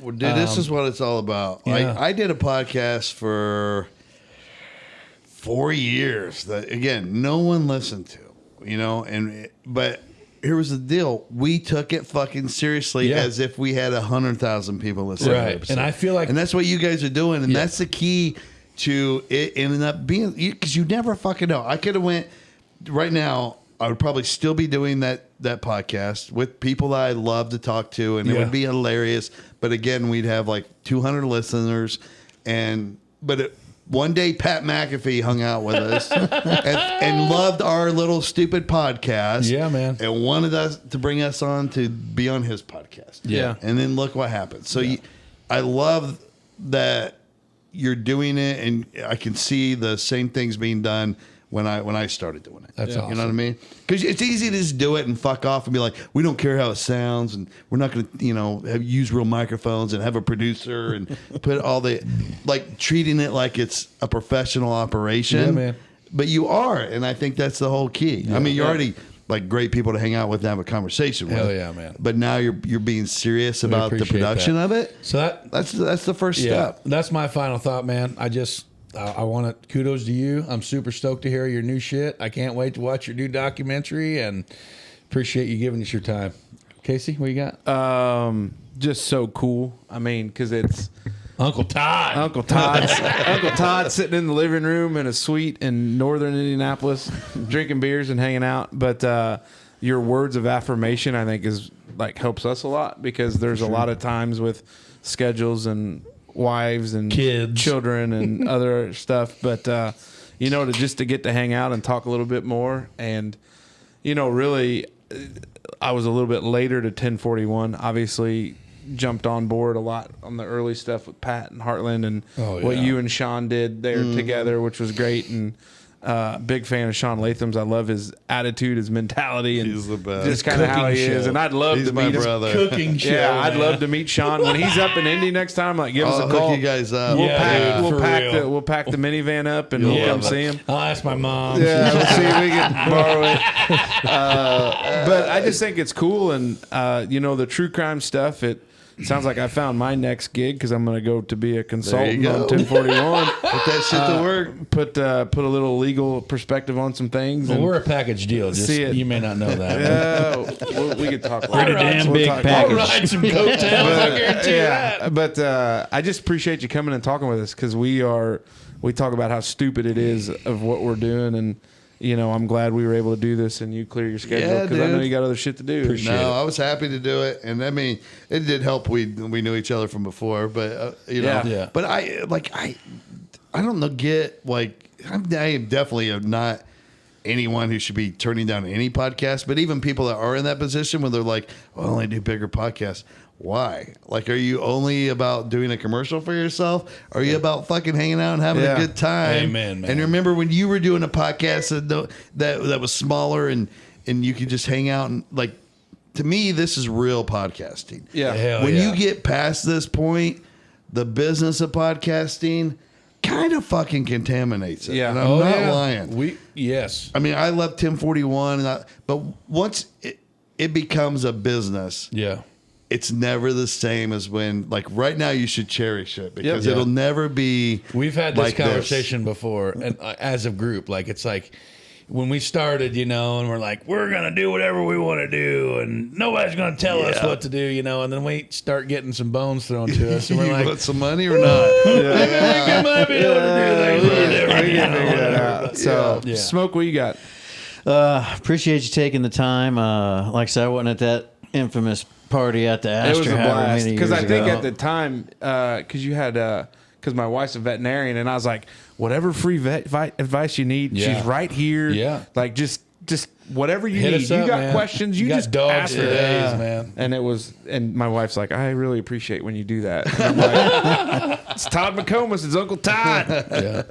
Well, hopefully tonight we'll make a story about like that one to tell people later. Yeah. But no, it's pretty cool. It sounds like you're I don't know. I guess this probably isn't a bad thing to say. Blue collar guy, like didn't come from Very any blue daggone, It wasn't no great damn silver opportunity, spoon. and Yeah. here you are doing what you're doing and making it, and appreciate the good words that were at least on the. Not completely wasting our time. Like, well, you dipshits. You guys probably know. So no, I appreciate you taking the time, man. That's awesome. Just so you know, next time we do this, you better have a fucking guitar in your hand and be ready to fucking. Well, I'll come down that way and we'll go into Oh the my fucking God, if we could smokers get Uncle lounge. Town. I and bet you there's smokers- karaoke in Indianapolis on a Friday afternoon. We'll have to look it up. I'll stay at that same hotel I did when I did the Astra, and I will fucking eat a Schnitzelbank. Yeah, let's go. But we'll also go to the smokers lounge and do an episode. But you're going to play the guitar. we can make and that riff happen something for out. sure, We can man. totally Yeah. make that happen. That would be fucking cool. Arlo, what you got? Two things stuck out to me. Thinking about police officers and PTSD, it doesn't really cross my mind, or it does because you think of more, like I said before, Military. the service side of it.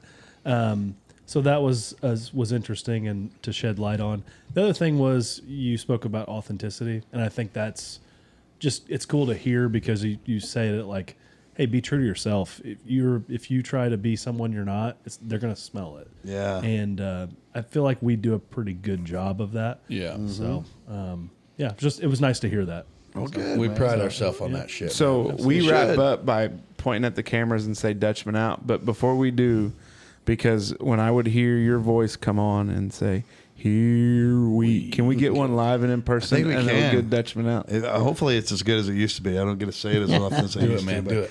Here we go. Dutchman out.